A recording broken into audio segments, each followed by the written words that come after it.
안녕하세요. 독성 연구를 돕는 과학, 독성정책 연구 포럼에 함께 해주신 여러분들 감사합니다. 저는 안전성평가연구소 백정혁 박사입니다. 지난 9월에 있었던 첫 번째 포럼에 이어서 오늘 11월에도 이제 두 번째 포럼으로 다시금 돌아왔습니다. 혹시 이번에 처음 참석하시는 분들을 위해서 저희 독성정책 연구 포럼에 대해서 간략히 소개를 드리자면 독성 분야에 대한 사회적 관심을 반영해서 과학기술을 통해 사회 문제를 해결 방안을 모색하는 자리입니다. 특히 연구개발의 주체인 산업계, 학계, 그리고 연구소와 함께 협력을 해서 보다 나은 독성 연구 정책을 논의하고자 합니다. 그래서 연구 관계자뿐만 아니라 국민과도 함께 소통하며 정책 방향을 모색해보는 소중한 시간 오늘도 만들어가 볼 예정인데요. 여러분들 지금 다 참석하신 대로 온라인으로 본 포럼은 진행하게 됩니다. 그래서 여러분들 이 포럼을 함께 하시면서 궁금한 점 또 의견이 궁금하시면 줌 채팅장이나 아니면 출연연 TV의 댓글창을 통해 가지고 자유롭게 질문을 남겨주시면 감사하겠습니다.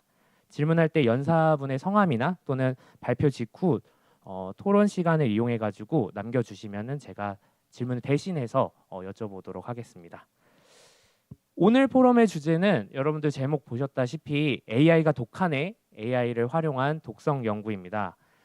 마침 최근에 노벨상의 수상이 노벨 물리학상이나 노벨 화학상이 다 AI를 연구한 연구자분들께서 받으셨는데요. 그만큼 AI의 기술이 생명과학이나 의학 연구에 굉장히 중요하다는 것을 우리가 이제는 인지해야 될 때가 아니지 않나 싶습니다. 그래서 오늘 포럼에서는요. 독성 연구뿐만 아니라 AI를 활용하고 있는 원자력 연구 분야는 어떻게 활용하고 있는지 뿐만 아니라 사회과학적인 분야에서도 이 AI를 어떻게 활용하는지를 알아보고 마지막에 저희 안전성평가연구소에서 AI를 활용해서 독성 연구가 어떻게 이루어지고 있고 그리고 미래의 독성 연구는 어떻게 될지 탐구해보는 시간을 가져보도록 하겠습니다.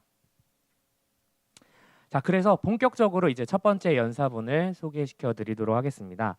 첫 번째 연사분은요, 한국원자력연구원의 인공지능 응용연구실장이신 유영균 박사님이십니다. 발표 제목은 AI를 활용한 원자력연구원의 연구 동향이고요. 현재 사단법인 AI 프렌즈 대표이시면서 대한기계학회 인공지능 머신 연구회 이사님이십니다. 사실 저는 또 개인적으로 페이스북을 친구 추가를 하고 있어서 박사님이 그 원자력 연구원에서 이 AI를 내부적으로 구축해서 연구하고 계시는 것을 제가 보고 너무 모시고 이야기를 나누고 싶었는데 이번 포럼을 통해서 한번 박사님께 이야기를 들어보도록 하겠습니다. 그러면 유영균 박사님 발표 부탁드리도록 하겠습니다. 네, 소개 감사합니다. 먼저 이런 포럼에 초대받게 돼서 영광이고요. 오늘 제가 발표드릴 내용이 독성과는 조금 이제 거리가 멀 수도 있는데 원자력 연구원에서 인공지능을 어떻게 활용하고 있는지에 대해서 저희가 좀 넓게 간략하게 아주 말씀드려 보겠습니다. 먼저 제 소개 간단하게 드리면요. 원자력 연구원의 인공지능 응용 연구실장 맡고 있고 그다음에 AI 프렌즈 사단법인 저희 대표를 맡고 있습니다. 그래서 제가 AI 프렌즈라는 대표를 맡으면서 같은 이름의 유튜브 채널도 운영하고 있고요. 저는 원래 이제 인공지능을 이렇게 전공해서 하는 것이 아니라 원래 기계공학 전공하고 인공지능이 재밌어서 2017년부터 저희가 덕질을 하다 보니까 이렇게 인공지능을 계속 연구하게 되었습니다. 저희 조직에 대해서 간단하게 소개드리면은 원자력 연구원에서 인공지능 연구하는 조직하고 그다음에 가상원자로 연구하는 조직이 합쳐져서 원장님 아래 직속으로 이제 센터가 조직되었습니다. 그래서 그 센터 아래에서 저희 인공지능 응용 연구실이 있고요. 인공지능 응용 연구실의 역할은 원자력의 다양한 분야의 인공지능을 잘 효율적으로 적용하기 위해서 저희가 지원해주고 핵심 기술을 연구하는 이런 역할을 하고 있습니다. 저희가 오른쪽에 그림을 보시면은 저희가 좀 자랑을 할 수 있는 것 중에 하나가 2021년도, 22년도 정부 과기부에서 주최하는 인공지능 그랜드 챌린지에서 저희가 1등을 했었습니다. 그래서 그 얘기를 잠깐 드리면은 그때 서술형 수학 문제라고 우리가 수학 문제를 푸는 인공지능을 개발하는 그런 주제였습니다. 근데 그 대회를 이제 수행하는 과정에서 저희가 최종적으로 준우승을 하긴 했었는데 챗GPT가 나왔습니다. 그래서 챗GPT한테 저희가 대회 중에서 저희 인공지능 모델이 풀지 못하는 문제를 이렇게 챗GPT한테 넣어 보니까 이제 푸는 걸 보고 되게 놀랐습니다. 그러니까 저희는 한 2년 동안 초등학교 수학 문제만 푸는 인공지능을 계속 개발했었는데 저희가 풀지 못하는 인공지능 문제를 챗GPT한테 넣으니까 푸는 거죠. 챗GPT는 원래 이제 수학 문제를 이제 풀기 위해서 만들어진 인공지능이 아님에도 불구하고 저희가 풀지 못했던 문제까지 푸는 것을 보고 대단히 놀랐습니다. 그리고 최근에 그 GPT-4.5부터는 우리가 이제 이미지를 영상으로 받을 수 있게 되면서 이런 수능 문제도 가뿐하게 잘 풀고요. 그리고 그다음에 GPT-5.1이 나오면서는 지금 이 모델은 우리가 IQ 검사를 했을 때 인간의 지능을 이제 넘어선다고 얘기를 합니다. 그리고 저희는 이제 불과 2년 전만 해도 초등학교 수학 문제도 잘 못 풀었지만은 지금 GPT-5.1은 수학 문제를 이제 작년도 수학 문제를 집어넣으니까 2문제 틀렸다고 합니다. 그러니까 이게 한 2등급 정도라 얘기하고요. 국어는 지금 보면 1등급이 나옵니다. 그래서 그 불과 한 2년 사이에 저희는 이제 초등학교 수학 문제를 어떻게 풀지를 고민했었는데 불과 한 2년 사이에 지금의 인공지능 모델은 이제 대학교 수능 문제도 대부분 다 푸는 이런 인공지능으로 급격하게 이제 발전을 하였습니다. 그래서 저희도 이런 인공지능의 발전 그리고 이런 흐름에 맞춰서 저희가 어떻게 하면 이런 인공지능 기술을 효율적으로 활용할까에 대해서 고민을 많이 하고 있고요. 크게 3가지 방향으로 나누어서 인공지능을 적용하고 있습니다. 첫 번째는 고전적으로 우리가 활용하는 데이터를 인공지능의 방법론을 어떤 수학적인 방법론으로 이해를 해서 문제를 해결하는 방법론으로 활용하는 방법이고, 2번째와 3번째는 최근에 이제 화두가 되고 있는 이런 LLM을 비롯한 에이전트 인공지능을 활용해서 연구 혹은 이제 연구 행정에 적용하는 그 2가지 분야로 나누어서 3가지 분야로 나누어서 접근을 하고 있습니다. 먼저 고전적으로 우리가 인공지능을 활용하는 그러니까 수학적인 도구로서 인공지능에 대해서 말씀을 들어보겠습니다. 그러니까 수학적인 도구로서 인공지능은 한마디로 인공지능 학자들이 그동안 인공지능이라는 어떤 기술을 개발하기 위해서 데이터를 다루는 방법론을 많이 연구를 해놓았습니다. 그런데 우리가 인공지능 외의 분야에서도 공학적으로 보면은 어떤 수학적인 함수를 모델링하는 것들이 중요한 분야들이 대단히 많이 있습니다. 예를 들어서 원자력에서도 우리가 어떤 시뮬레이션을 할 때 성능을 어떤 설계를 바꿨을 때 성능을 예측하기 위해서 시뮬레이션을 하는 거고요. 우리가 원자로를 이제 운영하고 유지 보수할 때도 어떤 신호가 들어왔을 때 그 신호가 이제 원자로가 정상적으로 동작하는지 아니면 정상적으로 동작하지 않는지를 판단하는 것도 어떤 함수로 정의를 할 수가 있습니다. 그래서 인공지능을 활용한다는 것을 조금 보면은 되게 인공지능이 여러 가지 의미로 활용되는데 좀 넓은 의미에서 인공지능이라는 것은 우리가 인공지능 학자들이 만들어 놓은 어떤 수학적인 방법론을 활용하는 것으로 이해를 할 수가 있고요. 최근에 이제 노벨상을 받은 이런 연구도 사실 인공지능을 활용했다기보다는 좀 더 정확하게 표현한다 그러면은 인공지능 학자들이 만든 어떤 데이터를 다루는 방법론을 가져와서 활용한 것이라고 좀 이해를 할 수가 있습니다. 그래서 예를 들어 이제 저희가 이런 이제 인공지능 이용해서 구축했던 시스템들이 이런 그 원자로의 상태를 감시하는 CCTV 시스템이 있는데 이런 CCTV 시스템을 어떤 기포를 탐지한다든지 아니면 여기서 발생하는 어떤 원자로가 반응이 일어날 때 푸른빛이 도는데 그런 푸른빛의 패턴을 찾아서 이상을 탐지한다든지 이런 연구들을 수행하는데 그때 우리가 기존의 방법론들을 어떤 데이터를 이용한 방법론으로 대체해서 성능을 더 끌어올린 적이 있고요. 그다음에 원자로를 운영할 때 어떤 그 다양한 계측 신호들을 우리 모니터링할 수가 있습니다. 예를 들어서 원자로에서 온도, 뭐 압력, 유량, 방사선 등의 여러 가지 수백 개, 수천 개 되는 채널의 데이터들이 쏟아져 나오는데 그런 데이터를 분석해서 우리가 비정상적으로 원자로가 운영될 때 사전에 알려주는 겁니다. 사전에 알려주는 이런 인공지능 모델도 개발하였고요. 저희가 이 인공지능 기술을 이용해서 그 기존의 원자로를 운영했을 때 어떤 불시 정지라든지 이런 사건이 일어났을 때 기록을 집어넣었을 때 우리가 일부 사건에 대해서 그 사건이 발생하기 전에 한 30분 전에 이런 이상을 예측함을 알 수 있었습니다. 할 수 있었습니다. 네. 그리고 저희가 하는 연구 중에 하나는 원자력 그 이제 발전소 같은 경우에 여러 가지 복잡한 물리 현상들을 고려를 해야 됩니다. 예를 들어서 우리가 노물리 그 해결료 주변에 이제 노심 해석도 노심에 대한 물리 현상도 고려해야 되고 그다음에 노심 주변에 있는 연료체 현상도 고려해야 되는데 이 하나하나의 해석이 매우 복잡한 물리 현상을 고려해야 되기 때문에 수치적으로 매우 많은 시간들이 해석에 소요됩니다. 그래서 저희는 이런 그 데이터를 이용해서 우리 시뮬레이션으로 만들어진 데이터를 이용해서 이걸 딥러닝 기술을 이용해서 빠르게 시뮬레이션 할 수 있는 이런 기술도 개발하고 있습니다. 그래서 앞서 설명드린 이런 예제들이 그래서 인공지능을 활용했다고 얘기하지만 사실은 인공지능 학자들이 만든 어떤 수학적인 방법론을 활용해서 우리가 다른 분야에 활용했다고 말씀드릴 수 있고요. 그래서 초창기 우리가 그동안에 우리 에이전트, 챗GPT라든지 이런 에이전트가 나오기 전에 인공지능을 활용한다고 하는 분야들은 사실은 정확히 말씀드려서는 데이터를 활용하는 분야라고 말씀드릴 수 있습니다. 그리고 최근에 이제 이런 에이전트, 인공지능의 중요성들이 이제 대두가 되면서 저희가 크게 두 가지 분야에 대해서 나누어서 설명드리겠습니다. 한 가지는 이런 에이전트들을 원자력 연구원의 연구 행정에 어떻게 더 활용할 수 있을까? 우리가 연구원들이 연구를 어떻게 하면 효율적으로 하고 그다음에 이제 행정원 분들이 어떻게 하면 더 행정 업무를 효율적으로 할 수 있을지에 대해서 저희가 좀 고민을 하고 있습니다.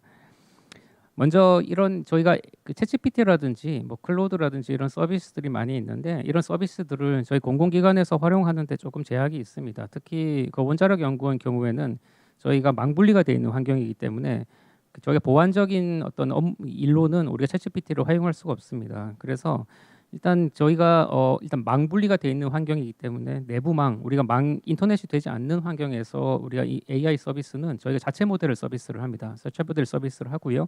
그다음에 두 번째 우리가 인터넷이 되는 PC에서는 그 상용 서비스 같은 경우 이걸 개인이 다 일일이 돈을 주고 결제하려고 하면은 비용이 매우 많이 발생하기 때문에 이건 API를 활용해서 우리가 원자력 연구원의 모든 직원들이 무료로 상용 AI 서비스를 활용할 수 있게 서비스를 구축하였습니다.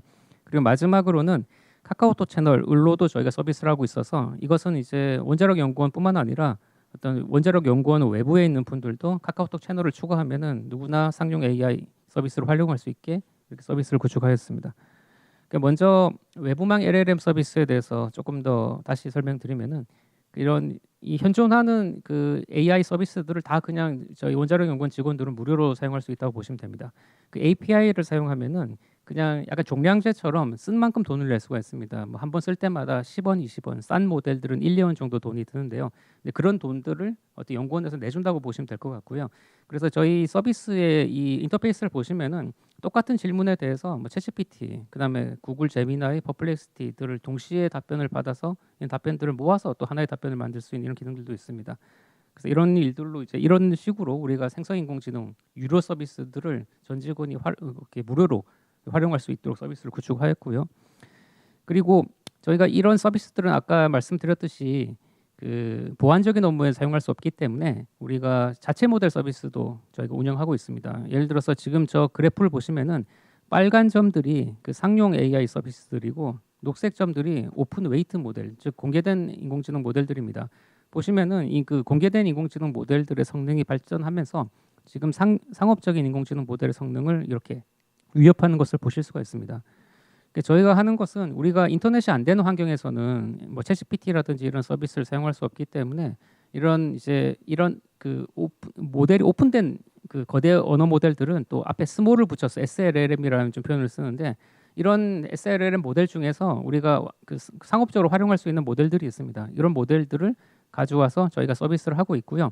그다음 또한 저희 이런 모델들을 저희가 직접 만든 GPT 모델이 있습니다. 이걸 이제 원자력 분야에 특화된 GPT 모델, 그걸 아톰 GPT라고 이름을 붙이고, 그다음에 연구원에 특화된 모델, 연구원의 내부 보고서를 가지고 학습시킨 모델을 캐리 GPT라고 이름을 붙였는데 이런 모델들을 탑재를 해서 인터넷이 되지 않는 환경에서도 생성인공지능을 활용해서 번역이라든지 아니면 규정에 대한 질의 응답이라든지 원자력에 대한 지식에 대해서 질문하면 답변받는 이런 시스템을 저희가 이제 구축하였습니다. 그래서 이 시스템을 구축하기 위해서 뭐 이런 간단한 뭐 컨셉 그림인데요. 이런 여러 가지 그 원자력 관련된 지식 데이터들을 모아서 우리가 이 그 인공지능 모델들을 학습해서 저희가 직접 그 원자력 전용의 인공지능 모델을 만들었고 또한 그 생성인공지능 모델의 어떤 단점 중에 하나가 할루시네이션 이런 뭐 가짜 대답을 이렇게 내는 경향들이 있는데 이것들은 약간 검색 기능을 통합하면은 좀 완화시킬 수 있습니다. 그래서 이런 검색 기능을 통합해서 예를 들어서 어떤 모든 그 자료를 외워가지고 답변하는 것이 아니라 검색해서 어떤 필요한 규정을 찾아서 답변하는 식으로 시스템을 구축을 하였습니다. 마지막으로 카톡 채널입니다. 카카오톡 채널은 저희가 약간은 이제 반재미로 만든 건데 일단은 이제 연구원 외부에 있는 분들도 이런 생성 인공지능 기술 활용할 수 있도록 저희 카카오톡 채널로 만들었고요. 약간 이제 원자력 연구원 그리고 원자력 분야에 대한 질문을 하면 답변을 해주고 약간 연구원 분들도 도움받을 수 있게 연구개발 규정, 뭐 혁신법이라든지 이런 내용들을 문서를 업로드해서 지금 이 그 연구 규정에 관련된 내용도 답변할 수 있도록 저희가 만들어져 있습니다. 그래서 저기 보시면은 저 QR 코드로 네, 채널을 추가하실 수가 있습니다. 그리고 저희가 이런 생성인공지능 활용해서 우리가 또 여러 가지 서비스를 계획하고 있는데요. 이거는 계획입니다. 우리가 어떤 스탠포드에서 스톰이라는 기술 동향 보고서를 작성해 준 서비스가 있습니다. 예를 들어서 이런 비슷한 서비스를 만들려고 하는데 이런 목적을 주어주고 보고서의 목적과 주제를 던져주면은 생성인공지능이 자료를 검색하고 이 검색된 자료를 모아서 이런 A4 그 PDF 몇 페이지짜리 그 기술 동향 보고서를 자동으로 작성을 해줍니다. 그리고 장기적으로 저는 이런 모든 그 연구원들이 이런 AI 조수를 한 명씩 데리고 있는 거죠. 이런 날을 좀 꿈꾸고 있고 이런 시스템을 만드는 것을 이제 장기적인 목표로 가지고 있습니다. 예를 들어서 이 그림은 R&D를 위한 에이전트는 아니라 어떤 게임 회사를 가정해서 우리 소프트웨어를 만들어주는 소프트웨어를 그 이제 코딩을 해주는 에이전트들을 이제 약간 협동 에이전트로 만든 컨셉입니다. 이게 에이전트한테 하나의 에이전트한테 이제 프로그래밍을 시키면 성능이 좀 떨어질 수가 있는데 이거를 이제 여러 에이전트한테 역할 부여하면 성능이 좋아집니다. 이것도 재미있는 컨셉인데요. 한 에이전트한테는 프로그래밍을 시키고 한 에이전트한테는 그 프로그래밍의 결과를 검수하라고 이렇게 시키는 겁니다. 그러면 에이전트들이 상호 보완적으로 일을 하면서 우리가 결과물의 퀄리티가 좋아집니다. 약간 이 사람한테 일을 시킬 때도 우리가 팀워크이죠. 우리가 팀을 나누어서 그러니까 역할 부여를 했을 때 더 효율적으로 일을 할 수 있듯이 우리가 인공지능한테 일을 시킬 때도 여러 에이전트를 동시에 이렇게 역할 부여해서 상호 보완적으로 그 업무를 시키는 것들이 요즘에 많이 화두가 되고 있고 이런 시스템을 고도화해서 연구원에서 모든 그 연구원들이 이제 인공지능 조수를 거느리는 이런 것들 목표로 하고 있습니다. 그래서 이런 연구들이 지금 그 일본에서 만들어진 그 사카나 AI라는 이런 연구가 있는데요. 이 연구 보면은 우리가 키워드를 하나 집어넣으면은 실험 설계부터 그다음에 코딩해서 실험을 하고 논문 쓰는 전 과정을 이렇게 자동화해가지고 만들어진 이런 프레임워크도 있습니다. 물론 이 시스템 쓴다고 뭐 아주 이제 퀄리티인 논문이 바로 튀어나오지는 않지만은 꽤 그럴듯한 논문들이 그냥 버튼 하나 누르면은 실험까지 해가지고 나옵니다. 불과 한 우리나라 돈으로 정확한 돈은 기억이 안 나는데 API 비용이 아주 저렴한 API 비용만 들면 논문 한 편이 뚝딱 나오는데 이런 시스템들이 지금을 만들고자 하는 노력들을 많이 하고 있고요. 저희도 일단 이런 시스템들을 만들어서 원자력 연구원의 모든 연구원들이 이 연구를 효율적으로 할 수 있는 시스템 만드는 것을 목표로 하고 있습니다. 이것들은 이렇게 뭐 넘어가도록 하겠습니다. 이런 것들은 중요하지 않은 것 같고요. 마지막으로 우리가 이런 에이전트를 그 원자력 분야에 활용하는 것에 대해서 말씀을 드리겠습니다. 이런 에이전트는 저는 그냥 한마디로 그 아이언맨의 자비스 같은 걸 만드는 것을 꿈꾸고 있고요. 이 영화를 볼 때 사실 너무 좀 호황된 얘기라고 생각했습니다. 이런 뭐 우리가 인공지능과 대화를 하면서 인공지능이 뭐 아이언맨 슈트를 설계를 하고 우리가 아이언맨 슈트를 제어를 하죠. 이런 날들이 되게 좀 호황된 미래라 생각했는데 최근에 이런 생성인공지능 기술이 발전하면서 좀 어느 정도 우리가 구체적으로 길이 열리고 이제는 영화이지만은 호황된 얘기가 아닌 시대가 오고 있는 것 같습니다. 저희가 하고자 하는 거는 원자로의 안전을 위해서 어떻게 하면은 원자로를 안전하게 운영할 수 있을지 도와주는 이게 운전을 보조해주는 인공지능 시스템을 만드는 것이 목표입니다. 예를 들어서 운전원이 우리가 현재 그 실제로 사고가 났을 때 그 몇백 페이지 되는 어떤 매뉴얼을 뒤져가면서 이게 대응을 해야 됩니다.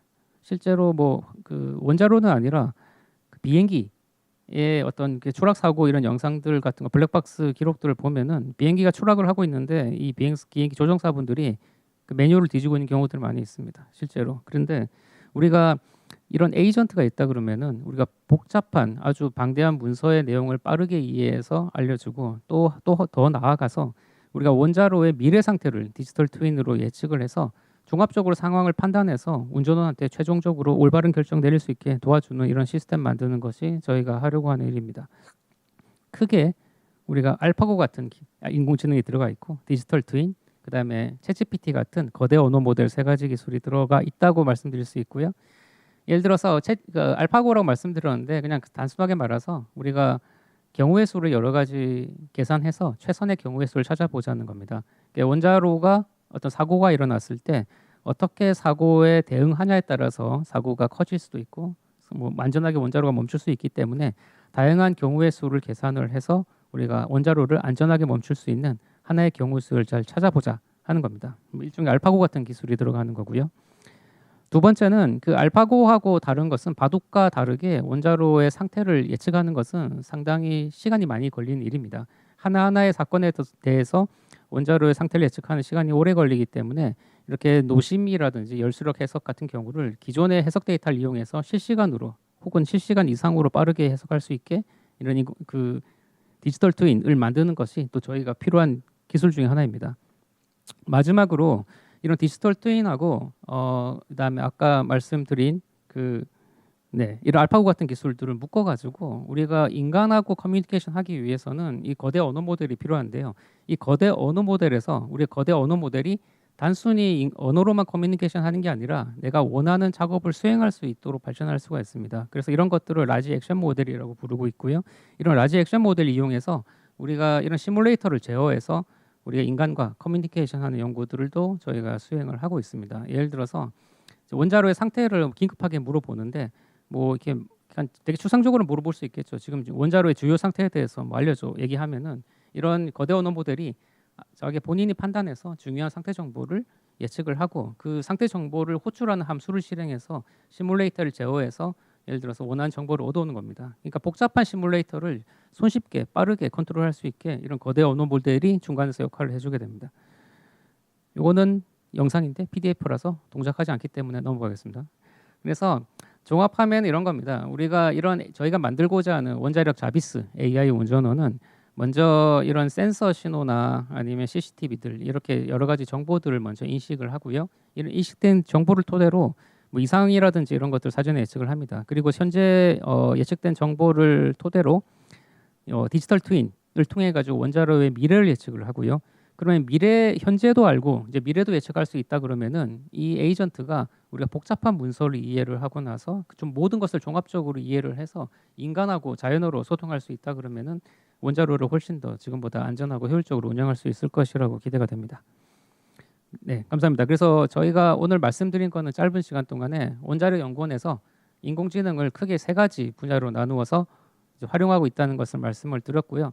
마지막으로 강조하고 싶은 거는 이제 인공지능을 활용한다는 의미가 상당히 좀 다르다는 걸 강조드리고 싶습니다. 이것을 인공지능 안에 수학적인 방법론으로 활용하는 것과 이 인공지능을 에이전트로 활용하는 것은 완전히 좀 다른 일이기 때문에 이제는 그런 것들 좀 구분해서 얘기하면 앞으로 좀 좋겠습니다. 아무튼 감사합니다. 네. 와, 발표 잘 들었습니다. 원래 사실 딱 시간이 마무리돼서 질문을 안 드려도 되긴 하는데 제가 너무 궁금한 게 하나 있어가지고 좀 여쭤보려고 합니다.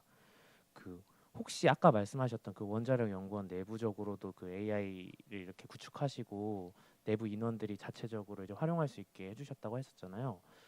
그런 게 이제 다른 타 연구소나 아니면은 연구 뭐 산업기관 이런 데서도 구축할 수가 있을까요? 어떤 식으로 그걸 하고 싶으면 어떤 식의 프로세스가 있어야 될지 궁금합니다. 네. 저한테 밥 한 끼 사주시고 네. 제가 한 2시간만 있으면 구축이 가능합니다. 진짜요? 네. 그러면 이따가 저녁 같이 하도록 하겠습니다.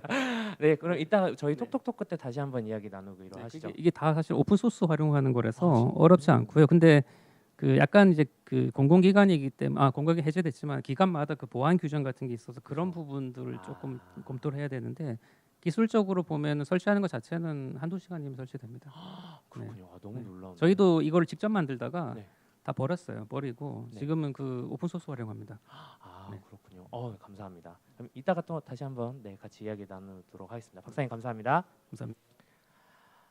자, 두 번째 연사분을 소개시켜드리도록 하겠습니다. 네, 두 번째 연사분은요, 한국 AI 미래연구소의 김은혜 대표님이십니다. 대표님께서는 AI의 눈으로 사회를 바라보는 연구들이라는 주제로 발표를 해주실 텐데요. 대표님께서는 카이스트 기술경영학 박사를 받으시고 삼성 SDS에서 데이터 사이언티스트로 수석 컨설턴트로 계셨습니다. 자, 그러면 대표님 발표를 박사님이기도 하시죠? 네, 발표를 들어보도록 하겠습니다. 네, 안녕하세요. 저는 오늘 AI의 눈으로 사회를 바라보는 연구라는 주제로 이번 섹션을 맡게 된 김은혜라고 합니다. 오늘 이 세 개의 섹션 중에 아마 제 섹션이 가장 라이트하지 않을까라는 생각이 있고요. 좀 재미나게 이 AI가 어떻게 연구에 좀 유의미한 영향을 줄 수 있는지 그런 얘기들을 좀 풀어보도록 하겠습니다. 이게 14년, 15년 주기로 세상을 바꾸는 기술들이 나온다고 하거든요. 그래서 95년도에는 그게 인터넷이었던 것 같습니다. 그래서 95년도 요때는 제가 초등학생이었는데 제가 요때 막 방과후 수업에서 이메일 쓰는 방법을 막 배웠던 그런 기억이 있어요. 그러다가 15년이 흘러서 09년도 때는 누구나 모두가 다 아시다시피 스마트폰이 이제 나오게 됐죠. 이때 제가 대학생이었는데 정말 센세이셔널 일들이 많았었던 걸로 기억을 합니다. 그러다가 이제 15년이 흘러서 세상을 바꾸는 기술이 한번 나올 때가 됐다 해서 사람들이 NFT다, 메타버스다 여러 가지 말들이 있었지만 세계적으로 이제는 생성형 AI가 그 기술을 세상을 바꿀 기술임에는 모두가 합의가 된 것 같습니다. 되게 재밌게도요. 09년도 때랑 지금이랑 조금 분위기가 비슷한 것 같아요. 그래서 09년도 때도 교보문고 같은 데 가면요. 도와주세요. 아이폰이 생겼어요. 막 이런 아이폰 어떻게 쓰는지에 대한 책들이 베스트셀러였고요. 그리고 뭐 앱으로 부자 내기 막 이런 책들이 많았어요. 지금 똑같아요. 지금도 교보문고 가시면 뭐 프롬프트 어떻게 쓰는가, 뭐 챗GPT 어떻게 잘 쓰는가, 챗GPT로 돈 벌기 이런 책들이 지금 베스트셀러에 다 올라와 있는데요. 아시다시피 스마트폰 지금 아무도 책을 보면서 쓰는 사람 없죠. 네, 어린아이도 심지어 2살인 저희 아기도 유튜브를 클릭해서 뽀로로를 트는 정도가 됐는데요. 남녀노소가 모두가 우리 삶 속에 너무나도 자연스럽게 들어온 기술이 된 거죠. 저는 이 생성형 AI로 대표되는 이 AI도 우리 삶 속에 그렇게 자연스럽게 스며들 날이 곧이라고 생각합니다. 사실 뭐 지금이야 뭐 프롬프트 잘 쓰는 방법 뭐 이런 강의들도 많고 정보들도 많고 책도 많지만 이제 이런 것들은 너무나도 당연한 날들이 올 거라고 저는 생각하고 있어요.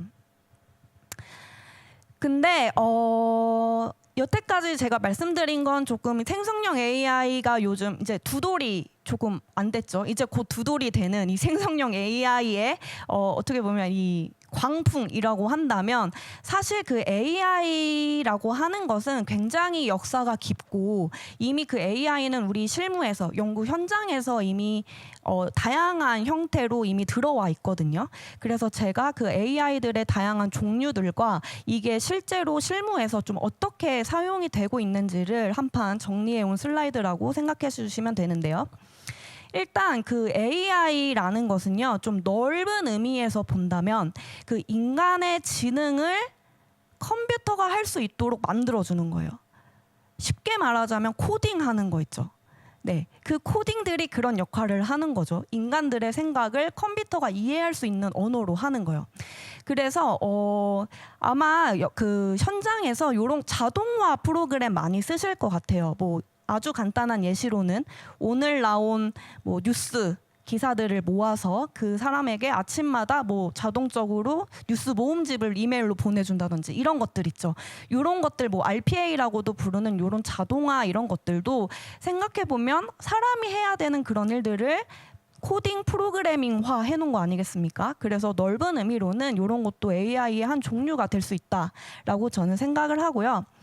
아마 AI 하면 머신러닝이랑 딥러닝 아마 많이 들어보셨을 거라 생각하는데 요 두 개의 차이를 사실 잘 알고 계신 분들은 많이 없으실 것 같아요. 그래서 요거를 조금 재미나게 한번 풀어보려고 하는데요. 이 머신러닝과 딥러닝은 기본적으로는 대량의 데이터에서 패턴을 찾아서 그 패턴을 기반으로 어떤 것을 예측하거나 추론할 수 있는 것들을 의미하긴 합니다. 그러나 이 머신러닝과 딥러닝을 학습하는 거에서 조금은 차이가 있어요. 그래서 뭐 예를 들자면 우리가 뭐 강아지와 고양이를 판별하는 AI를 만든다고 해볼게요. 그러면 머신러닝은 어떻게 학습을 하냐면 정답지를 주는 거예요. 자, 내가 고양이 사진 이제 입력할게. 고양이 사진. 자, 내가 강아지 사진 입력할게. 강아지 사진. 그러면 이 머신러닝의 모델들은 고양이는 이렇게 요런 특징이 있구나 학습을 하고, 강아지는 요런 특징이 있구나 학습하고, 다 학습이 마친다면 자, 고양이 사진 내밀고, 야, 이거는 고양이게 강아지게 하면 고양이 이렇게 맞히는 거. 요게 머신러닝이라고 한다면, 딥러닝은 이렇게 정답지, 이제 좀 유식한 말로 라벨링을 한다라고 하는데, 이렇게 라벨이 붙어 있지 않는 많은 종류의 데이터들을 엄청 넣습니다. 고양이, 강아지 섞인 엄청나게 많은 사진들을 넣고, 이 딥러닝 모델이 알아서 그 사진들을 보면서 둘을 가를 수 있는 특징들을 찾아내는 거죠, 스스로. 네, 근데 요 딥러닝에서 가장 핵심적으로 많이 나오는 단어가 있어요. 인간의 뇌신경망을 따라했다. 네, 요게 좀 포인트라고 할 수 있는데요.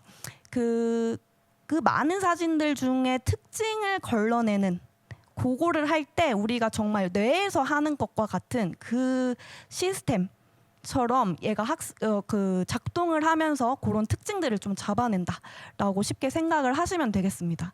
그래서 이 딥러닝이 왜 중요하냐면요, 그 어떤 한 분야에 특화된 AI를 만들 때 굉장히 유용하다라고 생각이 들어요. 특히 이번에 노벨 화학상을 받은 알파폴드 같은 것들 있죠. 이런 것들도 그런 단백질의 구조와 관련된 엄청나게 많은 데이터들을 넣고, 그리고 그 딥러닝이 거기서 나온 특징들을 잡아내서 새로운 단백질의 어떤 구조들을 예측하는, 요런, 쉽게 말하자면 더 어렵게 얘기할 수 있겠지만 제가 뭐 이쪽 화학 쪽이 아니기 때문에 요 정도, 네, 요 정도의 선에서 아마 요 딥러닝을 활용하실 수 있을 거라 생각하고, 아마 우리 독성 분야에서도 새로운 어떤 독성 물질을 예측하고 하는데도 요 딥러닝 모델이 굉장히 좀 워킹할 수 있지 않을까라는 생각이 있습니다.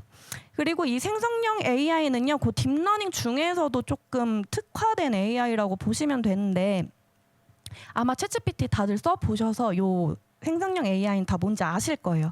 그래서 쉽게 말하자면 인터넷에 있는 수많은 문서들을 얘가 학습하고, 거기서 나오는 패턴들을 기반으로 확률적으로 단어들을 꽂아서 글을 만들어주고, 그리고 그림을 만들어주고, 영상을 만들어주고, 음악을 만들어주고, 이런 것들을 좀 생성형 AI다라고 말씀을 드릴 수 있을 것 같습니다.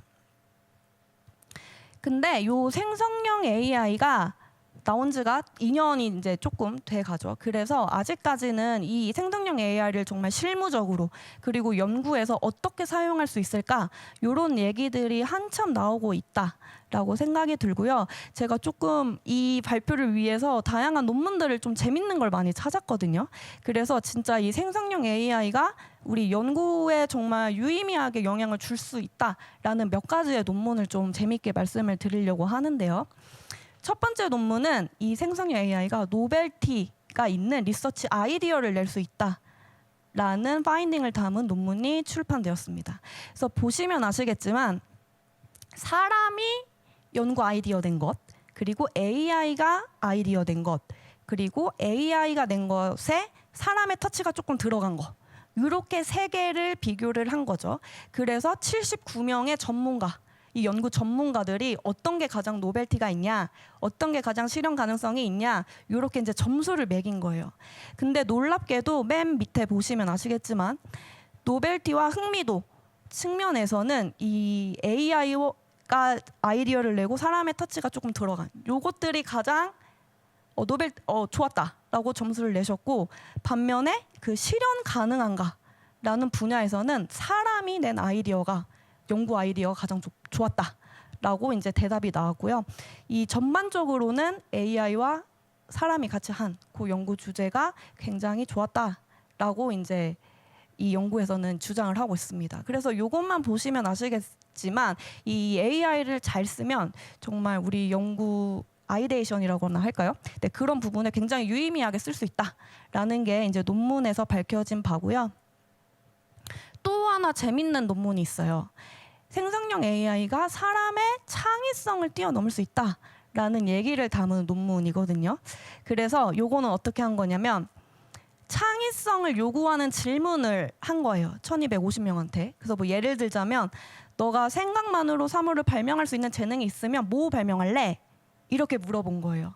그래서 챗GPT가 답변하고, 구글의 바드가 답변하고, 그리고 사람이 답변하고 그리고 사람이 AI를 이용해서 답변하고 이런 것들을 비교를 해봤을 때 놀랍게도 챗GPT가 단독적으로 얘기한 그 답변이 가장 창의적이었다. 네, 라는 어떤 결과를 담은 논문이었습니다. 그래서 물론 이 논문을 해석하는데 여러 가지 주의해야 될 점은 있지만 이 생성형 AI가 확실히 창의성이라는 부분에서도 굉장히 유의미한 영향을 줄 수 있다. 우리 연구 환경에서 줄 수 있다라는 이야기를 하고 있고요. 이제 저는 사회과학 분야를 좀 연구를 했기 때문에 진짜 이 생성형 AI를 어떻게 사회과학 분야에서 쓸 수 있을까? 요거에 대해서 굉장히 궁금해하고 있는 찰나에 듀크 대학에서 얼마 전에 이거에 대한 논문이 딱 출시가 됐더라고요. 그래서 이 논문을 읽고 조금 제가 생각했을 때 유의미하게 쓸 수 있는 몇 가지를 좀 발췌를 해왔습니다.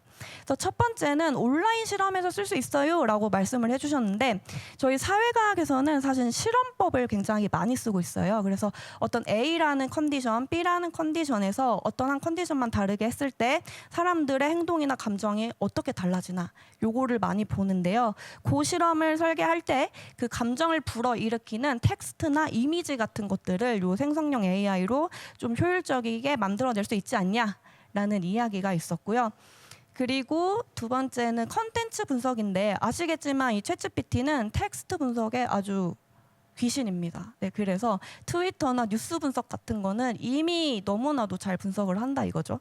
그래서 그런 텍스트 기반의 컨텐츠 분석을 기반으로 한 어떤 연구 결과를 도출할 때 굉장히 잘 쓸 수 있다라는 이야기가 있었고 또 마지막으로는 그 앞에서도 계속 말씀해 주셨지만 이 생성형 AI는 굉장히 연구 조수로서 훌륭한 역할을 할 수 있거든요. 그래서 코딩이라든지 아니면 어떤 글쓰기에 조언을 얻는다든지 아니면 데이터 정리한다든지 이런 식으로 우리가 연구를 하면서 굉장히 많은 인풋이 들어갔던 것들을 효율화할 수 있는 부분에 이 생성형 AI를 쓸 수 있다라는 이야기를 이 논문에서 많이 이야기를 하고 있습니다. 네, 저는 이게 마지막 장표인데요. 여태까지는 이 생성형 AI가 굉장히 연구에 긍정적이고 유의미하게 영향을 미칠 수 있다라는 얘기를 드렸어요. 근데 그럼에도 제가 이 생성형 AI를 가지고 많은 연구를 해보니까요. 가장 중요한 건 본질이라는 생각이 조금 들더라고요. 그러니까 이게 무슨 말이냐면 쉽게 얘기해서 뭐 생성형 AI만 있으면 연구 역량이 올라간다라고 사실 잘못 생각하시는 분들이 굉장히 많은데 내가 어떤 좋은 논문인지 아닌지 볼 수 있는 눈이 없는데 생성형 AI가 논문을 빨리 찾아주면 뭐합니까? 아무 소용이 없는 거죠. 그리고 내가 연구를 뭐 읽고 요약하는 그런 근육들이 없는데 AI가 빨리 요약해주면 뭐합니까? 받아먹을 수가 없지 않습니까? 그래서 이처럼 이 생성형 AI는 이 본질이 있는 사람들에게 날개를 달아주는 게 아닐까라는 생각을 했어요. 왜냐하면 어떤 치열하게 그 연구의 본질을 고민해본 사람들은 압니다. 어떤 부분이 굉장히 인풋이 많이 들어가고 어떤 부분이 노가다성 업무가 많이 들어가고 또 어떤 부분이 가장 고민스러운지 그거를 너무 잘 알고 있기 때문에 그런 부분에 이 AI를 쓴다면 분명히 전보다는 생산성을 향상시키는 도구로 사용할 수 있다라는 생각을 좀 많이 하고 있고요. 그런 본질 없이 사용하는 AI는 좀 독이지 않을까라는 생각을 하면서 이번 섹션을 좀 마무리해보도록 하겠습니다. 네, 감사합니다. 아, 네, 대표님 발표 잘 들었습니다. 들으면서 또 저희 이쪽 자연계 쪽 계열이랑 또 사회과학이 좀 다르다 보니까 네. 궁금한 점이 좀 몇 가지가 있는데 첫 네. 번째 질문을 좀 드리자면 네.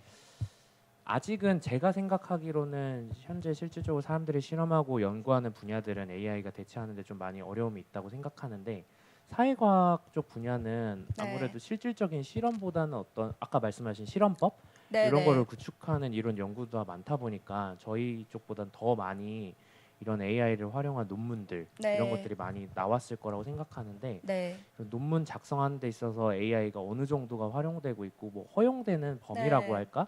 이런 것에 대해서 이제 대표님이 생각하시는 부분이 어느 정도인지. 네, 아주 좋은 질문 해주셨는데 사실 이 생성형 AI가 나온 지 얼마 되지 않다 보니까 전 세계적으로 어떤 가이드라인이라든지 어떻게 뭐 여기까지는 허용한다 이런 좀 합의된 전 세계적으로 합의된 그런 거는 없는 것 같아요. 그래서 사실 지금은 조금 연구자의 양심에 좀 맡기는 부분이 좀 많다고 생각이 들고 하루빨리 좀 아마 이런 게 가장 걱정이 되실 것 같아요. 만약에 뭐 챗GPT에서 어느 부분을 긁어다가 쓴다든지 뭐 이런 거를 뭐 연구자도 연구자지만 이제 우리 대학생이나 이런 초, 중, 고등 학생들도 많이 고민이 되실 거라 생각하는데 아직까지는 뭐 많은 프로그램들이 있지만 정확하게 여기서부터 여기까지 챗GPT가 쓴 것이라고 잡아내기에는 그 정확도나 이런 것들이 많이 부족한 건 사실이거든요.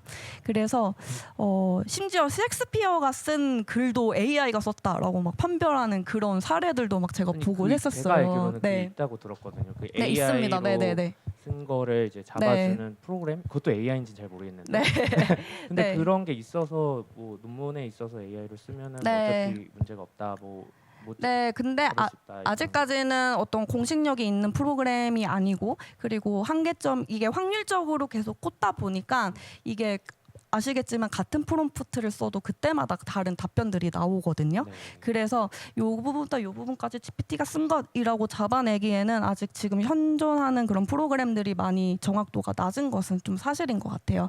그래서 이런 부분들이 앞으로 많이 개선될 거라고 생각하고 개선이 되어야만 하고 개선될 것이라고 저는 생각하고 있기 때문에 네, 이런 부분들은 계속 연구 이 환경에서 계속 잡아 나가야 할 부분이라고 저도 생각합니다. 네. 하나만 더 이제 네. 죄송합니다. 궁금해. 창의성을 뛰어넘는다라는 네. 얘기가 사실 연구자 입장에서는 약간의 두려움과 네. 조금은 진짜 그래? 이런 생각이 들기도 해요. 물론 논문 하나 가지고는 이제 이야기할 수 없는 부분인 건 알지만 대표님이 생각하시기에 향후 이제 미래에는 뭐 5년 뒤에는 이런 창의성 것뿐만 아니라 더 뛰어넘을 수 있을 만한 것들, AI가 인간을 네. 뛰어넘을 수 있을 만한 것들이 뭐가 있을까? 그냥 편하게 없다면 없다고 말씀하셔도 되고 AI가 창의성을 뛰어넘을 수 있는 그것뿐만 아니라 인간이 하고 창의성 있는 말고? 네. 일단은 아주 많은 부분에서 일단 저는 노가다성, 이 인간이 했던 노가다성, 방법적인 것은 거의 무조건 AI가 다 대체할 수 있을 거라 생각을 하고요. 그런 것들. 네. 그리고 뭐 근데 저는 좀 그렇게 생각합니다. AI와 사람이 할 수 있는 영역은 조금 나눠져 있다라고 생각을 해요.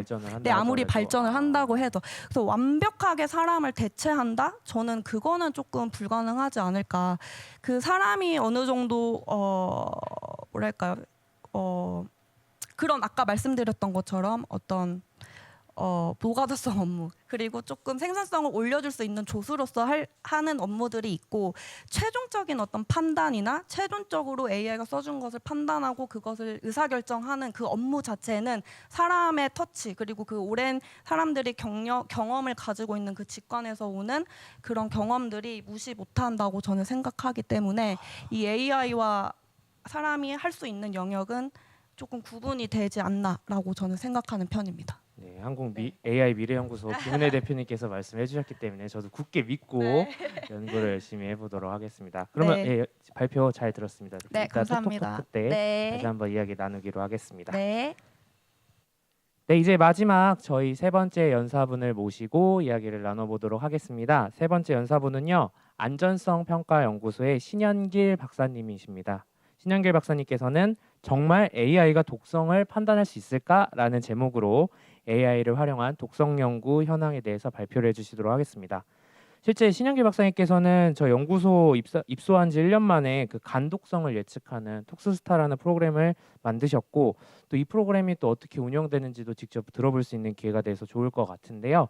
네, 이제 신현길 박사님의 발표를 들어보도록 하겠습니다. 박사님 발표 부탁드리겠습니다. 네, 안녕하세요. 소개받은 신현길입니다. 이제 사실 톡스스타 얘기를 해주셨는데 오늘 슬라이드에선 뺐습니다. 왜 뺐어요?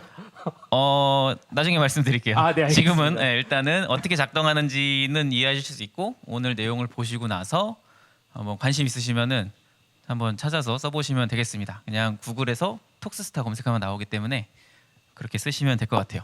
그래서 제목을 이제 AI가 진짜 독성을 판단할 수 있을까라고 말씀해 주셨는데 제가 이제 좀 추천하는 프로그램을 예시로 해서 내용을 설명을 하려고 합니다. 그래서 여기는 제 소개인데요. 오늘 내용에서 사실 저는 딥러닝 얘기는 거의 없고요. 근데 제가 안될과학에 나가서 그 관련 얘기를 한 게 있어서 궁금하시면 그거를 좀 보시면 될 것 같고요. 그 안될과학 옆에 이제 강의 찍은 게 몇 개 있는데 라이드라는 그 웹사이트가 있어요. 여기가 바이오 제약 협회인가? 이제 거기서 운영하는 곳인데 인공지능 신약 개발 관련 강의를 되게 여러 편 제작해서 올려놨어요. 그래서 사실 좀 더 이 내용을 알고 싶으시면은 저 웹사이트 활용하시는 걸 추천합니다. 저는 저기서 데이터 관련된 거 하나 했고 제가 이제 모델 만드는 과정을 좀 강의를 해봤습니다.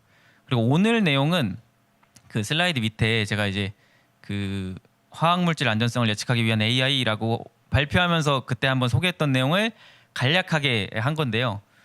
사실 저거 찍고 나서 못 알아듣겠다고 얘기가 많아서 좀 쉽게 오늘은 좀 더 쉽게 준비를 했습니다. 그래서 이제 좀 만약 코딩 관심 있으시면은 제가 옆에 있는 게 제 유튜브 채널이거든요. PhD길 이게 이제 제 유튜브 채널인데 여기에 이제 그 코딩하는 과정 같은 거를 좀 보시고 따라할 수 있게 녹화를 했습니다. 구독자는 23명. 인데 아니요. 네? 들으실 분만 하세요. 들으실 네, 그냥 막 분이요? 뭐 불쌍하다고 구독해주고 이러지 마시고. 아니 저 진짜- 필요하니까요. 네네. 그러면 좀 해주세요. 네, 그래서 이제 오늘 이제 그냥 간단한 제 소개였고요. 인공지능 얘기를 하는데 이제 보통 이제 앞에서는 이제 계속 생성 AI 말씀하셨고 한데 저는 이제 제가 소개하는 건 거의 기계학습 모델이 되겠습니다. 근데 이게 작동하는 방식은 요게 제가 제목을 인공지능은 함수다 이렇게 적어놨는데 이게 진짜 함수예요. 그래서 함수라고 하면 이제 아마 중학교 때 혹은 고등학교 때까지 하고 더 이상 안 하시는 분도 있으실 텐데 함수라고 하면 이제 슬라이드에 보이는 것처럼 저 수식이잖아요. fx는 x 더하기 1. 그럼 x에 뭐 숫자를 넣어야 되잖아요. 근데 얘가 좀 더 복잡해져서 뭐 이미지도 받고 챗GPT를 써보셨으면 이제 막 글을 쓰시겠지만 그 글도 결국은 숫자로 바뀌어서 들어가거든요. 그래서 이게 결국은 함수입니다. 그래서 되게 중요한 부분은 정보를 숫자로 바꿀 건데 그 바뀐 숫자가 원래 정보의 의미를 얼마나 잘 갖고 있느냐 이게 되게 중요해요. 그래서 이제 그게 정보의 유사성을 적절하게 반영한 숫자가 나오면 그 숫자가 함수에 들어가서 계산이 되는 겁니다. 그래서 제가 하는 일은 독성을 예측한다고 할 때 구조를 넣으면 그 구조의 뭐 독성을 예측해 준다던가 하거든요. 그럼 이것도 기본적인 원리는 구조를 숫자로 쫙 바꿔줘요. 그럼 그 숫자를 가지고 실험값을 맞춥니다. 그래서 보면 이제 구조가 비슷한 게 제가 슬라이드에 보면 3개 넣었잖아요. 맨 위에 거랑 중간에 거 좀 비슷하고 중간에 거랑 맨 마지막 거 좀 다르게 생겼죠. 그럼 얘가 유사한지 다른지를 이 인공지능이 이해를 해야 되잖아요. 그 값을 숫자 값으로 이해를 해요. 그래서 구조로 제가 숫자 연결해 놓은 거 보시면은 유사한 애들끼리는 값이 되게 비슷해요. 같은 위치에 있는 거. 그러니까 첫 번째 게 맨 위에 있는 건 10, 밑에 있는 건 11이죠. 근데 좀 차이 나는 애는 15. 그러니까 이 숫자 값이 유사하면은 구조가 비슷하다고 판단을 하고 숫자 값이 차이가 많이 나면 유사하지 않다. 이렇게 판단을 하는 거죠. 그래서 기본적으로 구조를 이렇게 숫자로 바꿔서 계산을 하게 됩니다. 사실 이런 기술을 큐사라고 해요. 이건 사실 새로운 기술이 아니고 이게 1950년대부터인가 나와서 활용이 됐어요. 처음에는 단순한 회귀 모델이었고 머신러닝이 발달하면서 같이 이제 머신러닝 기술이 여기 도입이 됐습니다. 그래서 이제 구조를 넣으면은 구조를 숫자값으로 바꿔서 그 동물 실험 결과값을 예측한다든지 뭐 이런 식으로 작동을 합니다. 근데 이제 이게 큐사라 그러면은 그 싫어하시는 분들을 되게 자주 만나요. 왜냐면은 내가 썼는데 잘 안 맞는다는 얘기를 되게 많이 듣습니다. 그래서 그거를 개선하기 위해서 사람들이 딥러닝도 쓰고 하는 거죠. 근데 이게 본질은 이제 뭐 아무튼 이렇게 작동하는 거고요. 기계학습을 썼든 딥러닝을 썼든 구조를 가지고 어떤 실험값을 예측을 하면 이걸 다 큐사라고 이제 분류를 할 수 있는 겁니다. 그래서 저는 큐사에 대해서 얘기를 할 건데 이게 문제가 있어요. 구조를 가지고 예측을 했어요. 근데 그 값을 내가 어떻게 믿어? 이게 이제 그 불신의 원인이에요. 그래서 그 내용을 좀 가지고 왔습니다. 제가 이제 오늘 이제 베가라는 프로그램을 가지고 예시를 들 거고요. 톡스스타 왜 소개를 안 했냐? 톡스타를 사실 이제 제약사에서 쓰시라고 만들어봤는데 그 가장 많이 받는 질문이 그거예요. 그러니까 이게 웹상에서 돌아가는 거고 이걸 쓰려면은 그 분자 구조 입력을 해야 돼요. 근데 제약사 입장에서는 그 구조를 밖에, 그러니까 어떤 외부의 사이트에 입력하는 게 너무 부담인 거예요. 정보가 노출되는. 그렇죠. 그래서 너무 싫어하세요. 그래서 이제 그러면은 이 소프트웨어를 쓰시라고 제가 추천을 합니다. 이게 다운받아서 쓰는 거기 때문에 일단 노출 위험이 없고요. 인터넷이 연결 안 돼도 그냥 쓸 수 있어요. 그래서 그냥 다운받으면 되는 거고, 두 번째는 되게 투명성이 좋고 예측할 수 있는 값도 되게 많습니다. 그래서 이제 이 프로그램을 말씀을 드리는 거고요. 그냥 베가라고 검색하면 안 나오고 베가 큐사라고 구글에 검색하면은 저 프로그램 찾을 수가 있어요. 저희 연구소도 여기랑 MOU를 맺긴 했는데 아직 뭐 한 건 없습니다. 이게 데이터 제가 한번 공유를 한 적은 있는데 아직은 이제 뭐가 없는데, 이제 이 프로그램이 되게 좋은 게 뭐냐면은 지금 이제 두 번째 탭, 그러니까 첫 번째 탭에는 구조를 입력하는 거고 두 번째 탭에는 이제 모델을 선택하는 게 있는데, 모델 옆에 물음표 달린 부분이 있어요. 저걸 누르면은 저 모델을 개발할 때 사용한 데이터셋을 다 볼 수가 있어요. 그러니까 이게 되게 투명해요. 사실 데이터 공개를 잘 안 하려고 하거든요. 이게 자산이니까. 근데 여기 같은 경우는 그게 다 돼 있습니다. 그래서 일단 그게 되게 좋고요. 그 다음에 예측을 하면은 예측 결과가 그 보고서로 나옵니다. 이게 뭐 여러 개를 예측하면은 그냥 옆에 CSV 파일을 받으면 되거든요. 제가 한 5,000개까지 해봤어요. 그래도 한 1분 안에 계산은 끝납니다. 그래서 금방금방 할 수 있어요. 근데 실제 이걸 쓰고 싶은 분들 중에는 내가 후보 물질이 딱 정확하게 있고 그 물질이 정말 나중에 성공할지 아닐지가 궁금하다. 그러면 사실 보고서를 보시는 게 좋습니다. 그래서 보고서에 무슨 내용이 있는지를 말씀드릴 건데, 보고서를 열면 딱 이렇게 돼 있어요.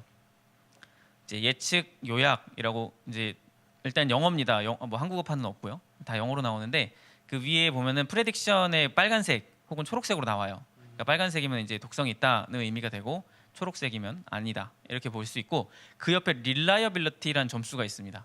그러니까 이게 예측의 신뢰도예요. 그러니까 보통 그 큐사 프로그램을 쓰시면은 예측 값만 나와요.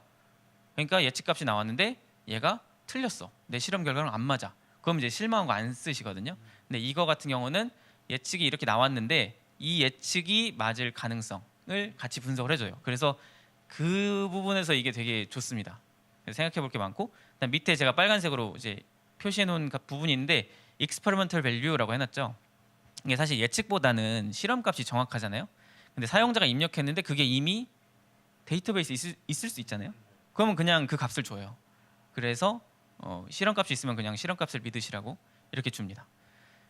그래서 이게 이제 보고서 첫 페이지인데, 두 번째 페이지를 보면은 그 신뢰도 분석한 내용이 나와요. 그래서 왜 이 모델에서 신뢰도가 별로라고 판단했는지를 알려주는데, 그게 뭐냐면은 결국 모델을 훈련할 때 사용한 데이터가 있잖아요. 그 데이터랑 사용자가 입력한 구조가 있죠. 유사한 게 얼마나 있냐를 가지고 보통 판단을 합니다. 그래서 여기서 보여주는 거는 사용자께서 이런 구조를 입력하셨는데 그거랑 유사한 화합물은 이렇게 생겼습니다. 유사한 화합물의 실험값은 이랬습니다. 이렇게 쭉 알려주는 거예요. 그래서 그거를 이제 같이 보여주고요. 그래서 그거를 보시고 이거는 내 거랑 별로 안 비슷한데? 그럼 좀 예측 결과가 틀릴 수도 있겠다라고 생각을 할 수가 있는 거죠.